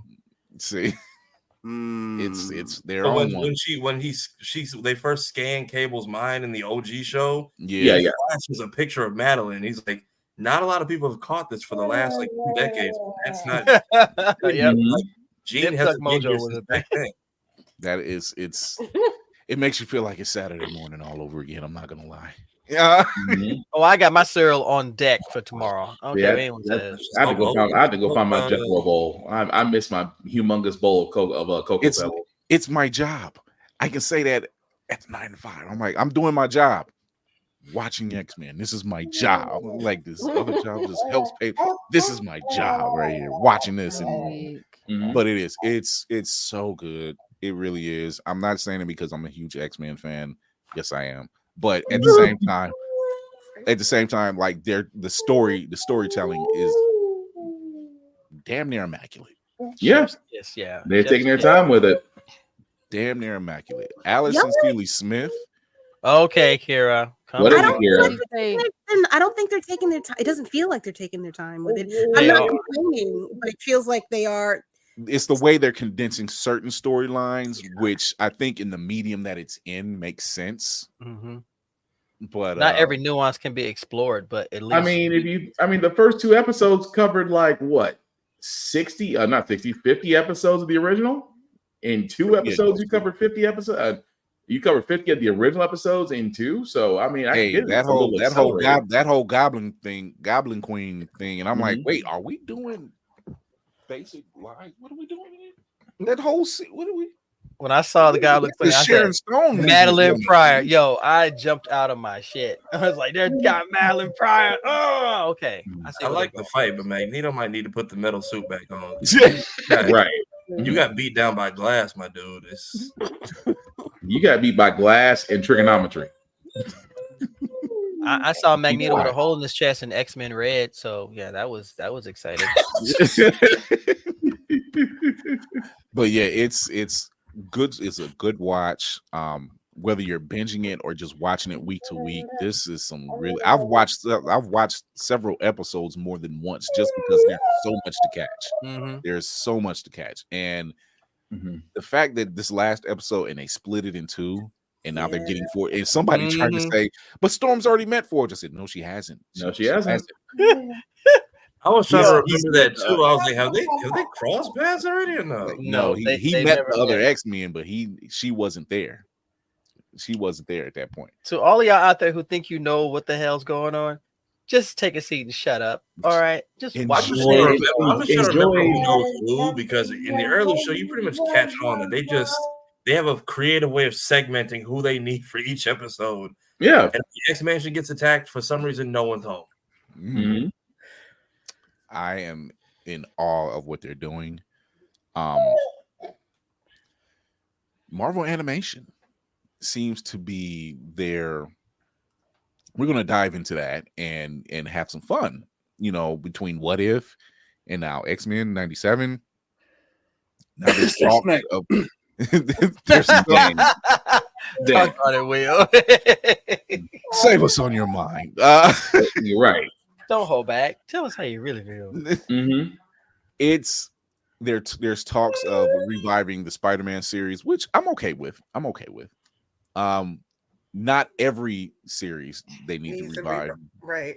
but this looks good. This looks good for them. Because eventually, you know, it's the X-Men. There's going to be, if you tell the right story, you can have the right crossover. Yep. And that's all it takes. You know, it is like feeling, and it probably won't happen right away, obviously, because it's what, eight episodes this season. What? Is it 6 or 8? I think it's 6 or 8. It's a short It's episode. it's 8 episodes. It's I thought 8. we had 10. We can shorter like that. Why Yeah. can't we take an anime approach to these shows Get him, Obi. with the longer seasons? Because Get 'em. our main complaint about this last run of Marvel shows on Disney Plus was that they were too short. There were 6-8 episodes trying to cram all this information in this short amount of space, and then you leave people walk away from the table empty. They have. If They it's have so for stupid, that several explains reasons. why it's- Showrunners is one of them. Yeah, but still, a lot of these things could have been fleshed out better if they were longer. Just like Agreed. two episodes longer, even. Yeah. I mean, But the only instead I of mean, 8-10. you figure out of all the shows they've dropped that Marvel wise, I think the only one that was really in completion was Loki. Yeah. Yeah. You know, they said we're going to tell this story. We know how we want to tell it. It's not going to upset the balance of anything else. And if anything, it's going to help some things. And I think WandaVision was a very close second. They were shorted by one Yeah. I episode. was gonna say that. Yeah. You know, so and that's just due to COVID. But other than that, that was a pretty close second, you know. So But like the Moon Knight, the other Moon stuff, Knight. where they Yeah, could have, Moon Knight's another one. we could have used 2 or 3 episodes I agree with that for Moon Knight. just yeah. in between a couple places, just I mean, you still want people to come back to catch the next season. I get that. I get it. I totally understand that. But you need to leave them feeling a kind of way about the season that you just gave them. Because I think a lot of the upset that people are having with Marvel at the moment is over these shorter, these condensed seasons of things where they are not feeling fulfilled after watching what they've given us. Yeah. There's moments, and I agree. There's some definite moments where when it comes to the live actions, you're just like, you could tell. We've talked about it before. You can tell there's moments where they're just it didn't land. It didn't land, or you're missing something, you know. I mean, even now they're talking Daredevil Reborn. Pretty much everybody's back. Pretty much everybody's back. And it's no secret. So at this point, they're just like, okay, who's next? Like, as far as the show, like, we know John Barenthal's back. We know it. We know that Foggy Nelson is back, and everybody. We know that these people. Vanessa's just been announced that she's back. The actress that plays Vanessa. These people are back. So we're just looking at the rest of said live action Marvel / Netflix, whatever crew to come back. We know Luke Cage is prone to come back because Jessica Jones is coming back. I think Marvel, after seeing what X-Men 97 is doing, and I think even before that, after the end of Loki, they realize, or someone in there realizes, that rushing a story is going to push people away. Right. Yep. Because if you rush a story and elements are missed, but they're not explained, you leave confusion. And let's face it, a lot of this generation, they don't like having their questions unanswered, and they will run quick as a wink. While some of us know the answers to the questions, it would still be nice to see how they would explain it. So I think they're on path, especially with the way 97 is going. So I'm optimistic. I agree, Patrick. I think so. Mike Coulter's show Evil, I think this is their last season. Yeah. And so now that window is wide open. Oh yeah, there's a wide open even for all of them, even the Same one that thing, should not Kira, be same named that thing. is still pretending like he can back through. Me and Kira are not really holding out hope. Kira's whole face just told the story. she's more like he I'm about to can say, you might want to burn say in the something. eternal fires of the Ghost Rider. My thing is like if you get his ass in a dojo somewhere, Oh, maybe. you changed subjects. I'm sorry. I was He still on my culture in my head. I had absolutely no thoughts of that. I didn't even hear it when you said it. He does not exist for me. I'm sorry. You were on my Wow. culture in your head? I'm sorry. You were on my culture in your I'm head? sorry, it's crazy. Yeah. Finn Joe needs to I find a got Shaolin nothing. temple I for got 3 nothing. years and train with Donnie Yen before you say the name Iron Fist again. It's funny you mentioned that name, Donnie Yen. No, he's too. It's too. No. What did he do No. In a separate. That man is not too old. First of all, Totally separate story. For No. that character, No. in this universe, yes, he is. It's no. He could Yeah. be a he can Jackie Chan it. It'll be fine.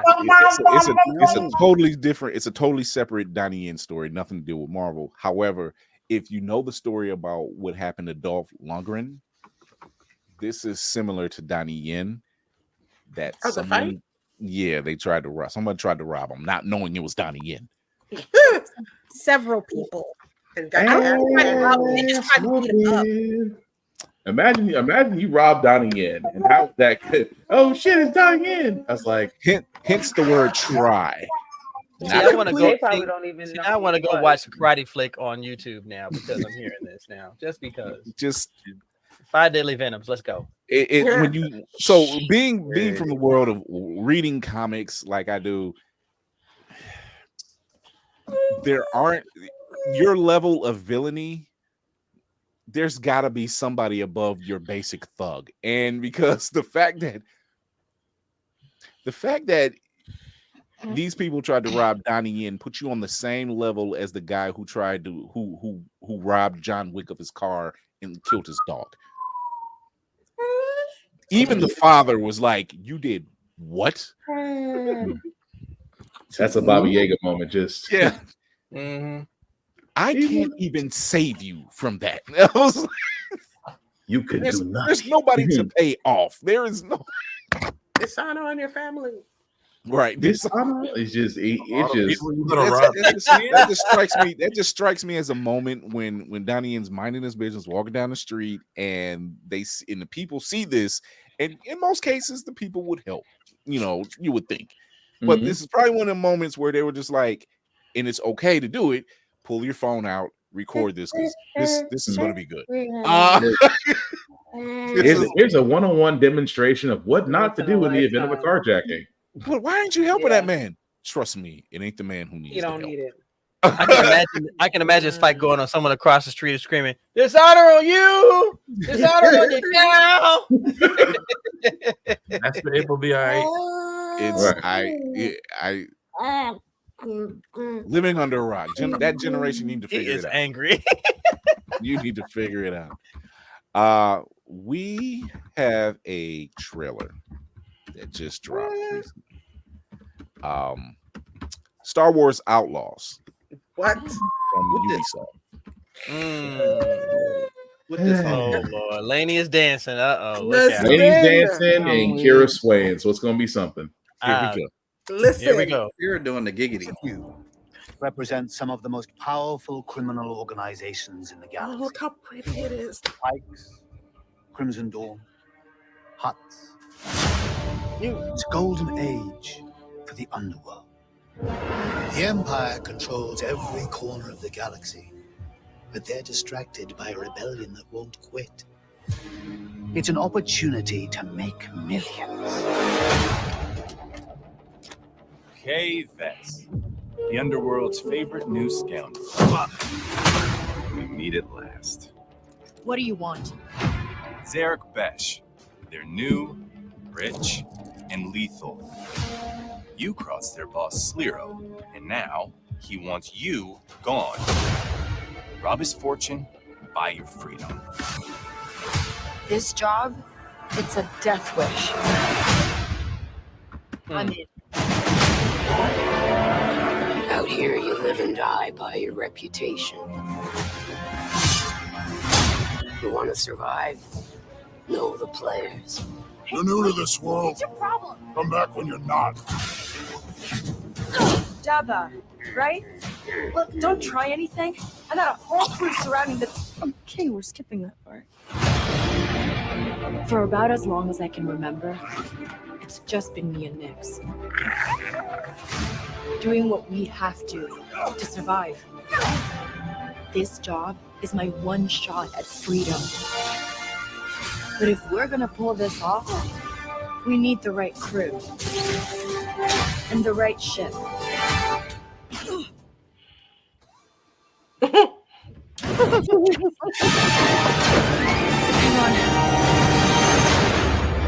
I hire you because you are one of the best hunters in the Outer Rim. She's more connected than you let on, Slero. Bess is mixed up in something bigger. The Outer Rim is a dangerous place. Everyone is fighting for their piece of the galaxy. But all I want is to live free. So I'm gonna risk it all.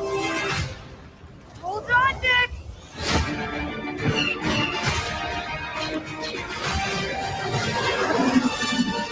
Star Wars Outlaws, pre-order available now.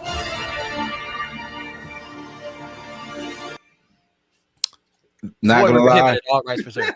That was kind of hot. That I shit like that. looks wrong. Yeah. I agree. I like that. That's dope. I like it. I want to play it. But it's what we've been saying. It's you can make great Star Wars games that don't involve Jedi or Sith, as long as you give it a good story. That's all we're asking for in all of our media. Give us a good story. You can take anything and place it in any of these universes. Give us a good story. I had one more That thing. is- I still need them to show me actual gameplay. Thank you. Thank you. I was about to say that. I don't know. There should be a demonstration next week. Right. So you should be giving a demo next week on how it plays. They didn't. I don't know why they didn't do it this week, but Because they never do. They always give you the cinematic game first. I need gameplay before you start trying to sell me a season pass. Like, It's Ubisoft, right? They So always- when it comes just Star Wars in general, when it comes to stories like this, you know, even when it comes to live act like Andor, you know, these are stories that we're looking for. It doesn't always. What, you don't like Andor? No, I like fucking Andor. He's showing his goddamn hat. Nobody asked you about your goddamn hat. That's what I'm saying. As I kept saying, stop it, you two. He's going. She's going. But we like stories like that. It's great that we have our Luke Skywalker stories, the whole Skywalker saga. That's fine. No shade. That's what introduced a lot of us. However, when you get these intermingled other stories, because once again, we've stated it before, it's a huge universe. There's other things going on. We'd like to see those stories, whether it's a rebellion story, whether it's a smuggler story, whether even I've gone on record saying Solo, the Solo movie wasn't a bad movie. It was just bad timing. Yep. Oh God. That part. That part. It was because you can watch that movie and you're just like, this movie's not bad. It was just the worst timing. It had the worst timing. And it was just like, was it pushed enough? It could have made some difference. Who knows? It's just like Rogue One. Rogue One was also good. Rogue One was a great story, but where did you advertise it? Literally at a point where nobody was looking for it. Yeah. And when you sit back and you watch Rogue One, you're just, especially the ending, when you finally see it, and you're like, this is actually good. Yeah. Because it's almost as, even though it's intermingled with what we know, it's a separate story. I mean, it did the same thing in Solo. That end credit scene. Yeah. With surprise, I'm backish kind of. Yeah, look, talking about waiting. I'm talking about I'm waiting for. I'm sitting here like, okay, where's the rest? Nothing. Yeah. Nothing. Never gonna do it. And it was disappointing because you had a great turn and no payoff. Very much. There's only one thing I really want from this game. I want it to be a truly open world experience. and I do not want it to be a Souls-like. Please. Oh, please, I don't want no Soul-like. Please, I'm begging you. A set of games. Well, there is already a piece of bad news already attached to it. You will need a live internet connection to play it. Oh, I thought we got rid of that in 2013. We learned nothing from Suicide Squad. Nope, we did not. You need a live connection to play the game, even if you have the physical copy. The fuck? That is bullshit. Wow, that's crazy. I had to double check. I had to double check that just to make sure. But yeah, there's LucasArts is saying that in order to actually play Star Wars Outlaws, you will need a live internet connection to install and continuously play the game. What do they get? Well, what was the reason? What's the reason? What do they get out of that? Well, what's the reason? Long story short, most companies are banking on live service, even though live service games outside of Helldivers, which is the only successful one so far, a lot of these companies are banking on live service games. So a lot of these games learned nothing from having millions of people? I don't want to play with other people. I don't want to play with other people. I want to play either. I want to play with myself. I love y'all, but I don't want to play with y'all. I want to play the goddamn game. Right. What the fuck? Give me the option. I love At a good least. single player narrative experience. Yes. So what is it? Jedi Survivor and the one before that? Fallen Order. What's the problem? Yeah. What is the It problem? goes over well, so that give me the Red Dead Revolver. Red Dead Redemption. You have the options. You have the options. There's nothing wrong with the options. Because Rockstar realized there's more money to be made if we get you suckered in on the non-live service and then put you on the other side with the actual subscription service. But like you said, a choice was given. You can play offline or you can play online, but they don't force you to play online. That's the thing. Everybody wins. The players win. The companies win. Everybody wins. Because we didn't get as many on the physical copy, but we got a lot on the back end for the live. Okay, fine. But what if they decide, hey, let me go ahead and play this physical copy? Physical media matters. It still fucking matters. Amen. I told you guys this story. My son has a little boy, he's 6 years old. And I told him, because he sees my office and he's like, you have the coolest toys. And he's like, where do you get my toys? And I said, some of them came from Toys R Us. He's never been experienced to Toys R Us, never heard of Toys R Us. And he never will. And unfortunately, he never will. But the story I gave him was the story of Legends. And when I finished, and you'll be when I finished this story and told him, and they closed all the stores, his response was, but didn't they find that important? And I lost it because I'm like, this kid's 6, and Shoyo said it. He gets it. This kid, he gets it. It was like, there's a 100%. Reason this stuff matters. Is like, do you realize Toys R Us, had you taken that option of having some online sales, you could have been whooping Amazon's ass. Be careful, sir. You're speaking truth. Be careful now. Come on now. They ain't ready for that.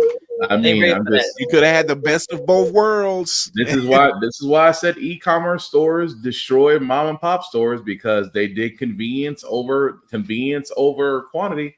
Versus those mom and pop stores, you got everything you wanted. I mean, when we had those, I'm not talking the EB games and the KB toys. I'm talking about those hole in the wall places where you still got games, but you got more to go along with it. Oh yeah.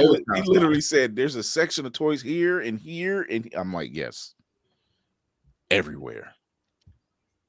I said, you know how your mom goes into Walmart and she stays in there for hours? He's like, yeah. He's like, yeah, that's how I was. I would stay in Toys R Us for hours. You couldn't. The thing you could do. I burned hella gas going in action figure hunt. You had adults going to Toys R Us and staying there for hours because it was a place to go. It was so easily accessible that you could just find so many things. Like now, because I have a goal of basically having many of.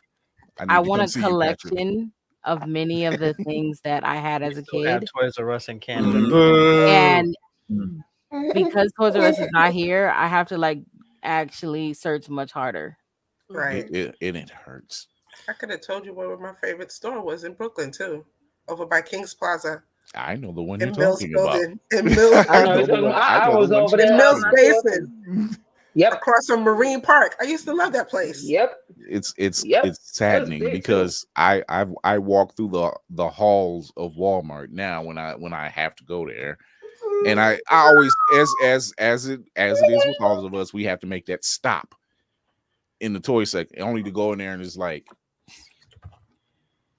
this sucks. That's it. That's it.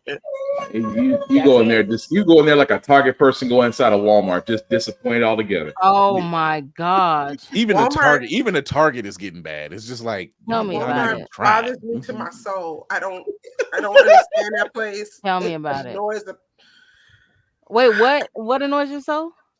Walmart. I have to get my mind right to go there. You know Walmart is a place to to have a college experiment. It's, I mean, it's like like because they got super Walmarts and everything. Yes, like it's not really about the bad. It's really about the experience because they've got good like prices on things that you'll be like, it is cheaper over here than Target. But I know the experience I have at Target. And I remember like when I grew up, like Walmart was the store, but as time went on, like especially when I started getting teenager everything, and so now I become a Target person, like because I remember when Walmart was good, when the aquarium was in the back. When the aquarium was in the back, it was 24 hours. Like, you could pick the time to go. My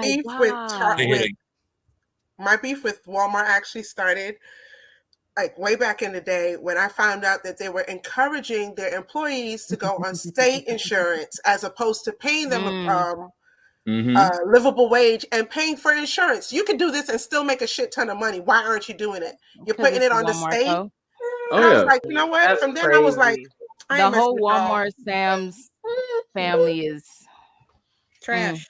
Yeah, once the old man died and the family took over, that's when it all went downhill from there. Ain't that always the case? That's the greatest villain story, isn't it? The old man dies, the family buys for power, but this family has over one of the greatest retail chains in the U.S., and it's like a one big game of succession. Damn. I should get it. It's mine. Meanwhile, profits are losing, and you can no longer do self-checkout. Trust me, as a guy that just came from Walmart, I was like 22 self-checkouts and only 5 of them are open. Damn. That's insane. Why do you even have so many? It's wild. Because they're stupid. Very, because they need to bring back people and they don't value them. That's true too. Speaking of value, we do have another trailer. What? Who was that? I wonder if is it the one? Is it the one where it's a musical? It's the one, I tell you. Yeah, it's the one. It is. Oh no, we got to do it. It's the I job. saw you guys posted, and I job. was like, "It's really coming out." Yes, I know. Unfortunately, see what it is. On air because it wasn't. So after that. we're gonna watch Joker Foile I do. Ole do it. Omelette du fromage. I took French and I know why I failed it. So I never thought I'd need it again. Jean Paul Poulet Poukou. There you go. Yes, so here we are. Oh, Joker Lord. 2. I don't like that. He is Wow, he forgot what food was. Hey, Fleck, you got a joke for us today? Dang.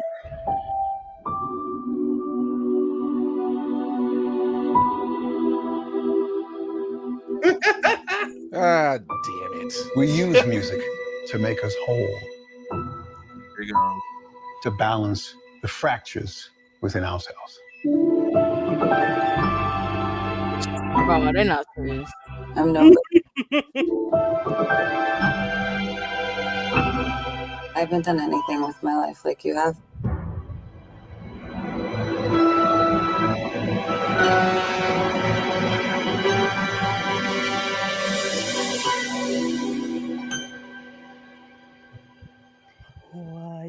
Let's get out of here. Pop, lock, and drop it. Wow. This is crazy.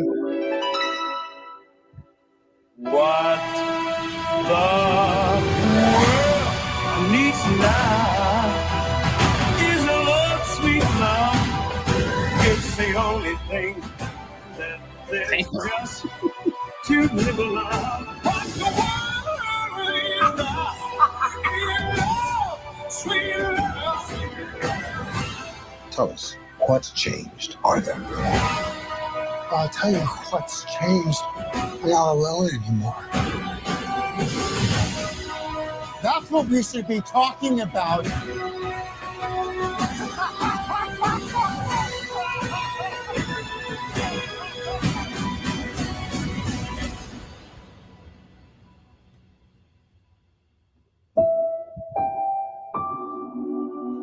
I want to see the real you.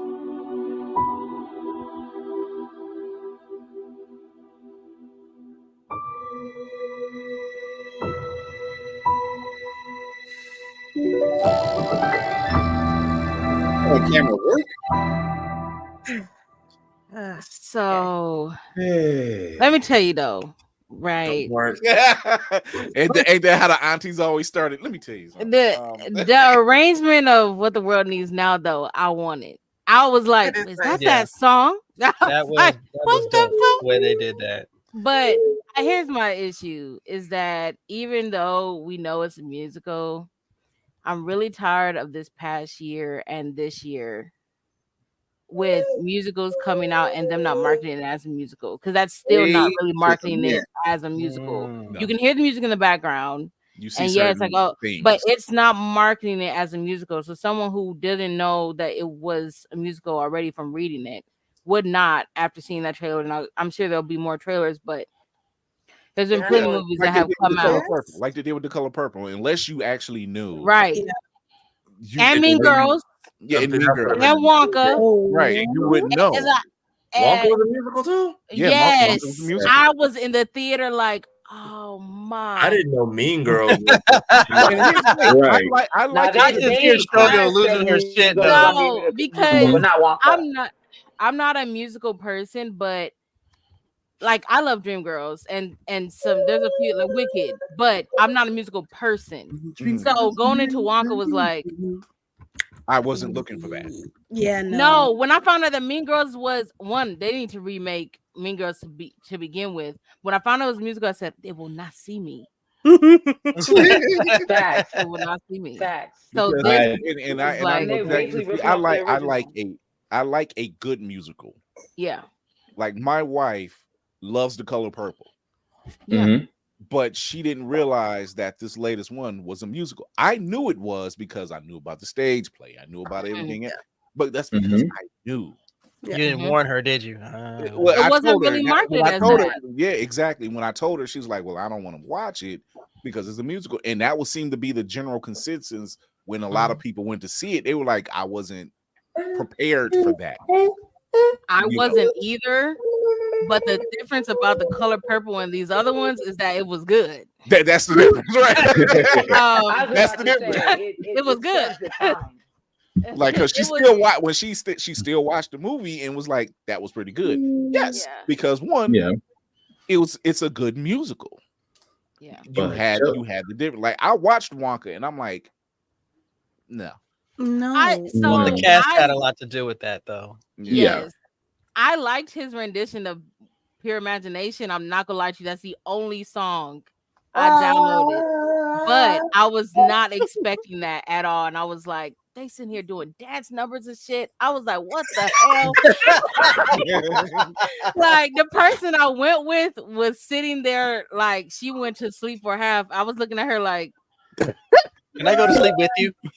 I was like, I'm gonna go to sleep, but I would have said, can I join you? It's just wrong. They're not marketing it right. It's not fair to everybody because they're trying to get the most butts in the seat and then deal with the repercussion and the anger after. That's why they're doing it. Going to be that's why I'm like, I want to see how much time has passed and if there is a teenage Bruce Wayne at all? How much? Because when the first movie came out, I don't know about y'all, we had police outside our theater because they were afraid how much influence this movie. Remember, there were crazy ass Batman shooters coming to theaters and stuff. So we had police. I forgot about because that, of the nature of the film. We had police stationed at like theaters out in the sticks in case anybody was influenced by the film. I don't know if this one's gonna have that same magnitude. If they are gonna do it through song, at least give me like a trailer later on or a sneak peek of how the plot plays in and out of a musical number, so I can kind of gauge. Don't just give me like cinematic. This is my pre-thoughts on this film. From what I'm gathering from the trailer, is that the musical numbers that we're getting isn't actually happening. It's in their head. In his head. That's what I'm getting. And I'm willing to accept that because that makes sense. Yeah. You know. But I feel like this. I feel like to me it's gonna gonna be most of the movie. No, You go said ahead. what? No, you say that again, Shoya. I said, but is that still gonna take up most of the movie? That's the other question. Like, is it going to be like Wonka? Every time you turn around, it's another song. I'm like, I don't even want the sequel. But I mean, nobody. The first one was okay. It's a deep dive into mental breakdown and whatever. But I don't need a sequel of that. You know, and if this is one of those artistic visions where this is, it already looks like you're changing Harley's backstory. It already looks like that. So I was willing to give it a chance. Uh-huh. I'm out. Yeah. Dang, she said I'm out. Yeah, Kira tried to convince me to give it a chance. I was like, Kira, no. No, but I do like. I will don't get me wrong. I love musicals. Musicals. I am willing to give a lot of stuff a chance, but Harley is my fucking girl. Like I love me some Storm, but when I want to be crazy, Harley's the way to go. Dancing around in here. The way that they created Harley was it's nothing against Lady Gaga. It's nothing against her. It's just no. It's a character development situation. We're like, no, people, even general public who's been introduced to Harley, know Harley. We're like, no, she's a therapist. She started out as a therapist. That just happens to fall for this guy, and got because turned. she still damaged herself. What does that really say about a therapist when a psychotic person can turn you to the where you're thinking and going, you know what, you got a point. Listen, look, some of them ain't right in the head. I'm gonna tell you that straight out. I mean, if she's a convicted Harley that's already had her medical run, and you let her run through people's minds this whole film, along with being crazy, it could be fun. But again, I just need to see how we're transitioning in and out of the musical numbers at least once, because apparently there's like 10 or 15 in here somewhere. Yeah, it looks like it's Safari. It could be worse. It could be that's a something lot. musical. That's too much, bro. It's I'm a not gonna lie to musical. you. Very much too It much. could be what, Spartan? It could be Sucker Punch. That's just too Oh, much. damn. They gonna be Sucker Punch. dancing and shit. I bootlegged it and fast forwarded through that.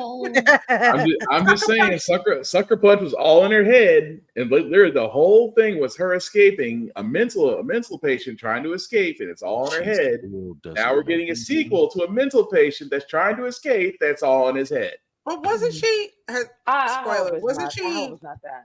Got the old scramble at the end. I mean, Yeah, the hero or heroine at the end didn't make it out. I mean, I will say this for Sucker Punch. Watch it just to look at how pretty it is. Don't Visually, watch it. yes, we will. Yeah, visually, visually stunning. Snyder is a visually fantastic stunning, but cinematographer. story-wise, it's crappy. Yeah, Snyder's a fantastic cinematographer. Fantastic. A classic Snyder. But storyline wise, it's too all over the place. It's don't believe us. Look at Rebel Moon right now. I haven't seen it. I haven't watched it. Part 2 is coming out. 2 days in, I saw everybody. What everybody was saying. I was like, I'm good. Yeah, and visually, Fantastic. And Netflix doubled down hard on Rebel Moon. So because they paid a shit ton of money for it. And Yeah, I'll go watch true crime. There we go. There we go. I need to see more of the film. It was a nice teaser for what it is and awful what it's following, but I just I appreciate you telling me it's gonna be a musical, but I just need to see that. The next trailers Hey, are if it was not like gonna if have it was them like doing no musical shit. I'll put you this No. way. If it was like Wicked, I'd give it a shot. Because I never seen Wicked. Saw it for the first time and loved it. Do something like that. I'll watch it. But no, I just don't see it. Wicked was fire though, But you but gotta Wicked remember, is an Wicked is actual also like so it's Wicked also was already a musical. Exactly. yeah, it was an right. actual this That's is why I liked not Wicked. I knew yeah, the Wicked was songs. actually good. Look, Like you could so- download that soundtrack. I don't see nobody downloading the soundtrack from this goddamn movie. Right. So Patrick Newman says, didn't the first Joker get criticized? How do you really feel, Shoyo? Don't hold back. Come on, tell us how you feel. Hold man. on. Patrick Come Newman on now. said, didn't the first Joker get criticized for empathizing and sympathizing with the white did. terrorist / incel mind? It did. It did.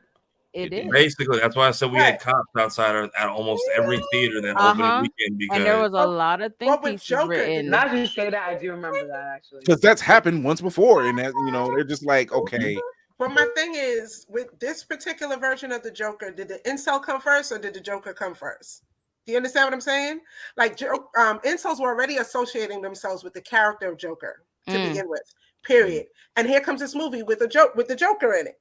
And So look it's what's not, happening. Even in the first film, and it's not a second one, you see him Right. being basically idolized Yeah. by lesser than people who aren't mentally there, That's or it. just down on their luck, or whatever the case may be, whatever their argument is. That sounds like Yeah. real life. And it was supposed to be. I mean, the whole first movie was supposed to be shining a light on mental illness, but really, it got twisted into something. No, it 100% got twisted at some point. It wasn't just about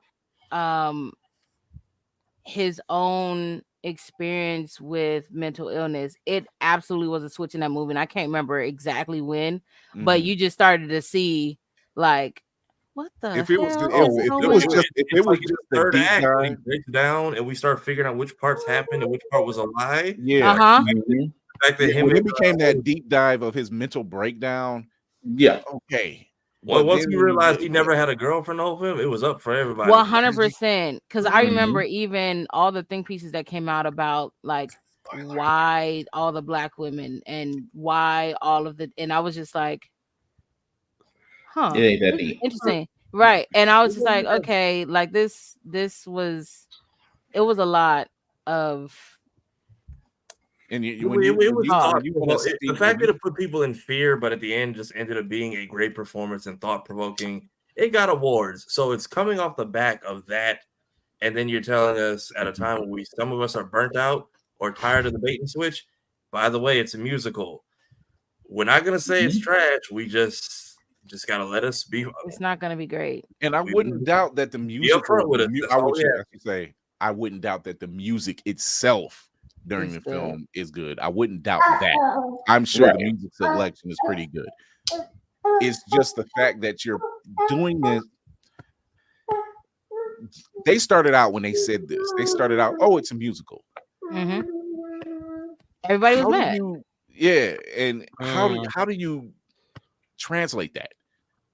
It's weird to me, and to have to do this again, because once again, first one, okay, this is okay, but I don't need another one. And I said that walking out the theater, I don't need another one.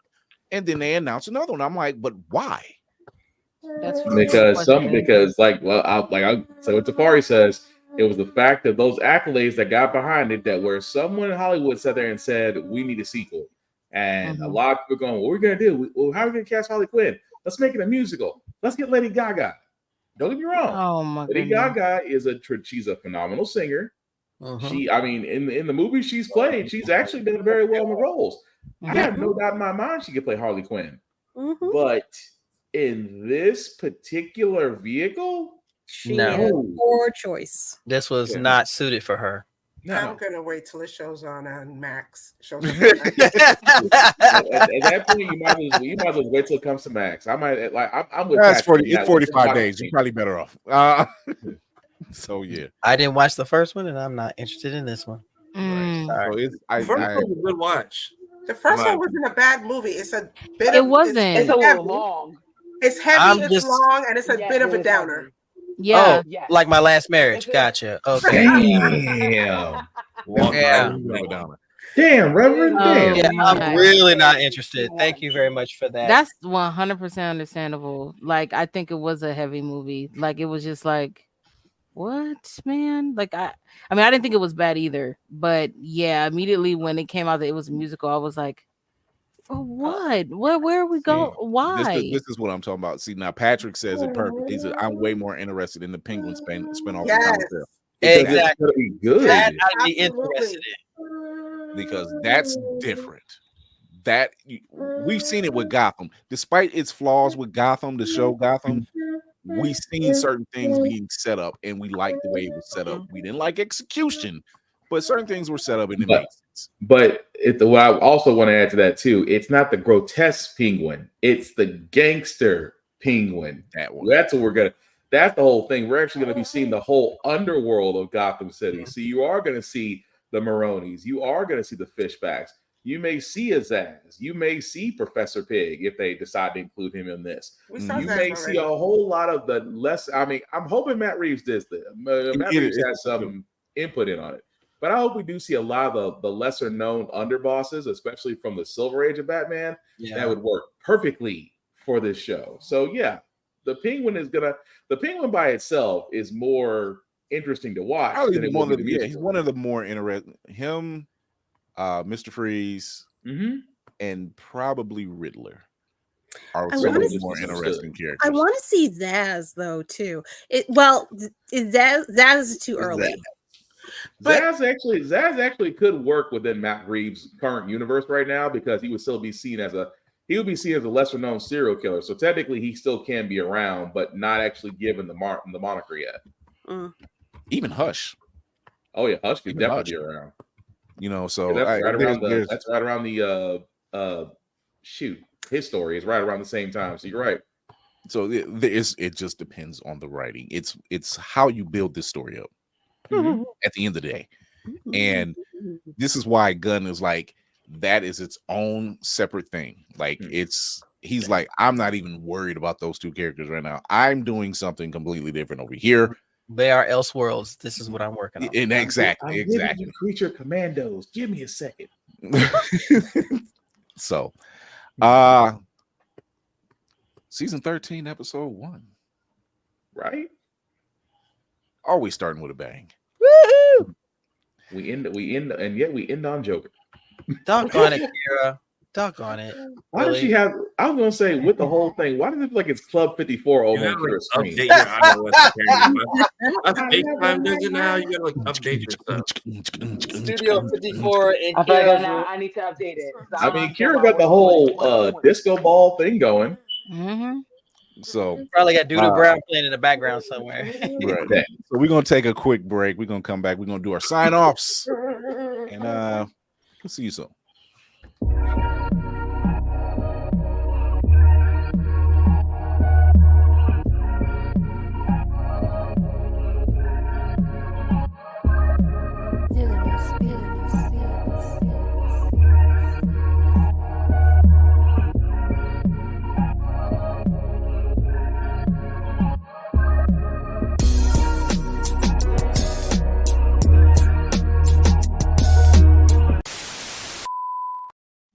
Bring home Bob Marley, One Love on digital now. Celebrate the life and music of an icon who's inspired generations through his message of love, peace, and unity. Buy Bob Marley, One Love on digital today and get over 50 minutes of behind-the-scenes footage and deleted scenes.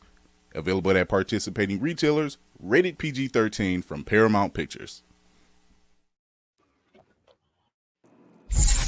Wrap-up protocol initiated, Captain.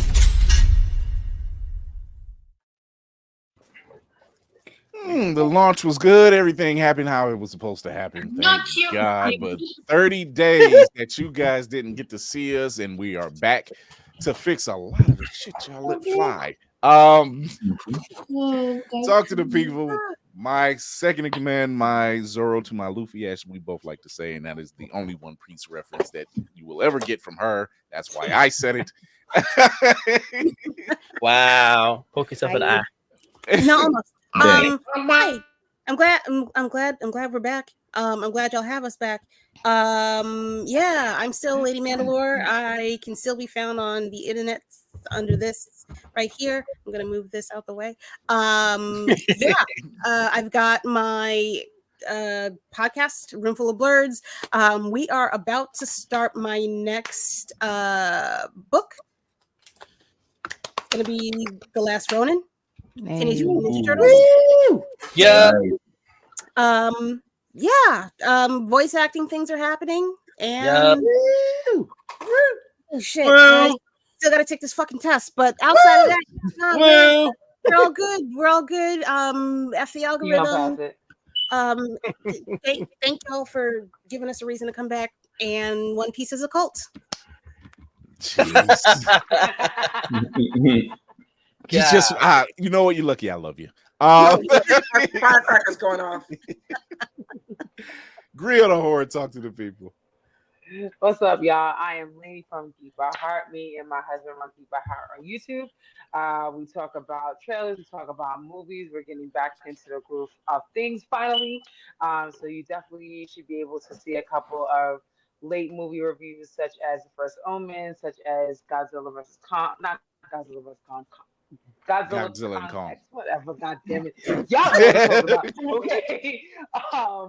We are doing that. You can find us on YouTube, like I said, Geek by Heart. You can find us on IG, Geek by Heart. You can find us on TikTok, Geek by Heart. And I started to come back to writing on Blur's Eye View to talk about horror. There's a couple things I got working on, so I am really excited to get that on pen and paper and out to y'all. Here it is. The minute she did it, the camera does its thing. Hey y'all. Talk to him, show y'all.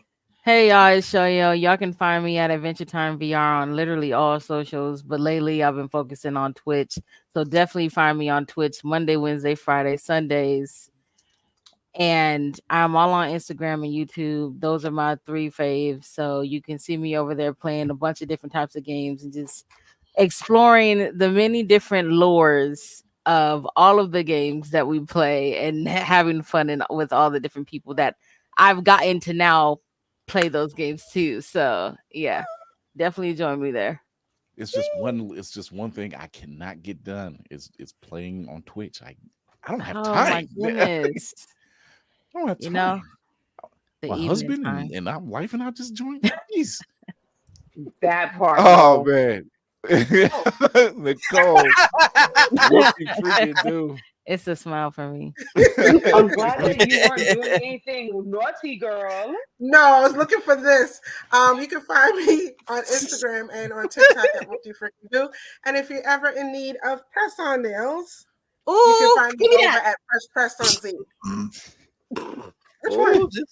All of There it. you go. That Beautiful. Give me the card. She's giving Charles Brown a run for his money. I've seen it, Charlie Brown at the bottom. Wait, show those. I'm weak. Let's see these. Okay. Awesome. You know, that's a bloody one. Right, you are my special. Wow. Oh man. The nail show the burnt face. No, we do not acknowledge that. No, it didn't happen. They got Harvey dented. Oh man. Navy, talk to the people. Ladies and gentlemen, boys and girls, boys and wild ladies, good evening, good morning, good afternoon. I'm back as your frosty bearded blurred corn because ain't no one else taking my title. Sorry for being so late. I had a convo with the magnificent Max the Slayer. It went That's really what we got well. a shuttle for. That is fair. That is fair. The combos are coming in strong. Please keep checking on my IG. We're gonna have them coming in a lot more frequently up until con season, and then I'm gonna peter off a little bit. Y'all can find me across all social. No Diddy. Wait a minute. So you did say that too. Okay. Don't make me. I'm going to beat it off a I'm, little bit. Okay, I'm going to be enjoying my signed copy of Return of the King by Blacklit by Rodney Barnes. So I'm signed since I don't have everything it has. But everybody just continue to be good to each other and support smaller creators and stop trying so hard to be like those that are up there, because it's not always a good place. Just elevate slowly and deliberately, and you'll find where you need to be. Right. Tafari, the man on the ground. Yep, you can officially find me here on all platforms under this name. I post on Mondays because Mondays are terrible, and I try to make them a little bit less. I'm currently joining the campaign. I don't play Tekken, but I'm currently under the campaign for putting Waffle House in as a stage because, as somebody who's seen many, why not? That's the question. If you see the last video I posted, they would shoot mine out every other semester. It was the windows in our Waffle House were what the cabbages were to that man's cart. No one ever got hurt. The glass just never stayed. That's all. Look, if you've ever seen the stand-up from Roy Wood Jr. where he talks about Street Fighter in the fish market, then why not have the Waffle House on Tekken? Why not? It just makes sense. Not Street Fighter, Mortal Kombat, one of y'all swoop in and take it because I'll pay money for it. Words of Shoyo, I am weak. But I also do the edits and clipping here for Bird's Eye View. So we post Monday, Wednesdays, and Fridays. For those of you who are new here, I usually try to give you 1 or 2 uploads, maybe a short, something to fill in the gaps between our off periods. We're live on Tuesdays and Thursdays. Thank y'all to the 3,000 of you who showed up during the last 30 days. We are also officially monetizing this channel. So please, for the love of God and my time, please go back, watch a clip, watch an edit. I think we have a membership button pending and a donation button in the live chat now. So help fund things. We try to show up for y'all, but those things cost money. Look, please show up for us on every form possible because we have seen the level of content that's out there. That ain't us. We are much better than that. I'm just saying. Yeah, if you see an ad on our channel, mind your business. Just let it ride. The Cinematic Assassin, Mayhem Media. Talk to him. Yes, sir. As I will be watching the Cinematic Assassin. You can find me at Mayhem Media. That's MAYEHEM Media. I talk movies and comics and TV and collectibles such as this here, fresh off the Marvel's Collector's Core box. You know, I told you I was going to come with a little something just to kick the season off. Ooh. Nice. If you do not show Monica, we got problems. Monica's not within arm's reach right now, but you know I got her. Okay. That's what they all say. Right. As usual, black woman is the most don't do that with Storm over my shoulder. I got you, Don't do that with Monica. Storm over my shoulder. Okay, I'll accept. Right next to Nubia. Don't do it. Those games. Oh my god. But yeah, you can find me everywhere on the net at Mayhem Media. I talk about all those fun things. I also talk about mental health because mental health is super important. So please, please, please take your meds, take your PTO. And if you have any chance at all today, go out, tell somebody you love them, and just spread a little cheer, man. There it is. There it is. Spartan, you and Inside Obi are up. Come on over there. There we go. Cool. As he's enjoying a late night snack, but yes. I mean, he got it honest. Give me that sandwich. He got to look like you ain't got to tell him his. You got to bulk during the training arc. He is content with just half a sandwich. But anyway, you can find me Black_Spartan615 on all the socials. I usually do reviews on everything that I read, that I watch, including wrestling. Why? Because wrestling is real and people are fake. Shout out to Miss Kitty for that one. You definitely catch my shows, How the Fact We Got Here, every Wednesday at 7 p.m. And of course, Get Bit podcast every Friday at 7 or 8 p.m. Depending on when we get started. Again, guys, check out the birdseyeView.org website for all of our writing columns, including mine, which I do cover wrestling. At the same time, guys, all the podcasts I do have can be seen or heard wherever podcasts you find them at. As usual, guys, unity is the word, purpose is the mission. Again, respect the cosplayers of all times. Please, not even go into a con. Just, it's getting hot now. Deodorant and body wash are your best friends. That's all I'm saying. And number 3 is the same rule that I apply to myself, that I apply to everybody else. In a world right now that is simply cold and unforgiving, simply put, don't be a dick and we'll all be cool.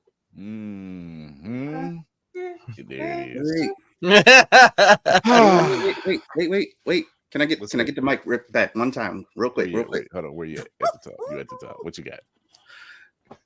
Spartan reminded me because I'm bad at this. I'm the editor-in-chief of blurredseyeview.org. I have got our site all the way up to date, so anything that is going on with us, you can find that information there. If you perhaps missed the links any of these people told you where you can find them, you can go to the About Us, and all the links are clickable. The pictures are there. The people are beautiful except me. It's all good. So please take your time, go ahead and check that out. And we are now open for guest writers. So if you have a funny thing that you want to say about Kong slapping the hell out of other apes with a small child, and you want to put that pen to paper, please go ahead and hit me up at mayhemmedia@gmail.com or Fury or any of the lovely people that you see on this side, because reverse mirroring is weird. And yeah, that's all I wanted to say. Okay, love you. Bye. All right. Season 13 starts off with a bang, and of course, we get our first No Diddy joke. Naturally. I want to thank our guest Stephanie Williams for stopping through. Go check her workout. Go check the sites out. Thank you, everybody, for showing us your love and your support. And let me show you what support really looks like. Our cousin Nix has a show coming up April 12th. Check out his live. Do you speak geek? You will not be disappointed. Shout out to the family Nix. Always a blast when he comes through, and I will be watching intently one way or another. But I want to thank everybody for stopping through. Thank you for this team. Once again, as we start this off, because we have another banger season coming up. And remember to educate yourself and others, entertain yourself and others, and most of all, encourage yourself and others. And I encourage you, hit me up on Bird's Eye View or Chris.Fury1. We looking for writers. Like Mayhem said, we are looking for writers now. And also, we will also be putting up you, BIPOC creatives in the community, doing good things, putting out great work, whether it's in cosplay, whether it's in writing, whether it's in film, because we've seen a couple of y'all. In animation. We've seen a lot of y'all too. So that way, if you can't remember where you've seen them here, you'll see them on the site. No excuses. So shout out to everybody who's been on in the past season, those who are coming up this season, and everything in between. Once again, thank you, crew, because it's going to be fun. This is going to be fun. In the meantime and in between time, we won't be back Thursday, because if you are living in the Cleveland area, come holler at me. I'll be at Fan Expo Cleveland. I'll be doing press. So if you see me, come talk. I don't bite. I don't bite. No, my voice. Thank you, somebody. Thank you. See, I wasn't going to be alone in that. So, but until then, we will see you guys next Tuesday. Another great guest, and have fun.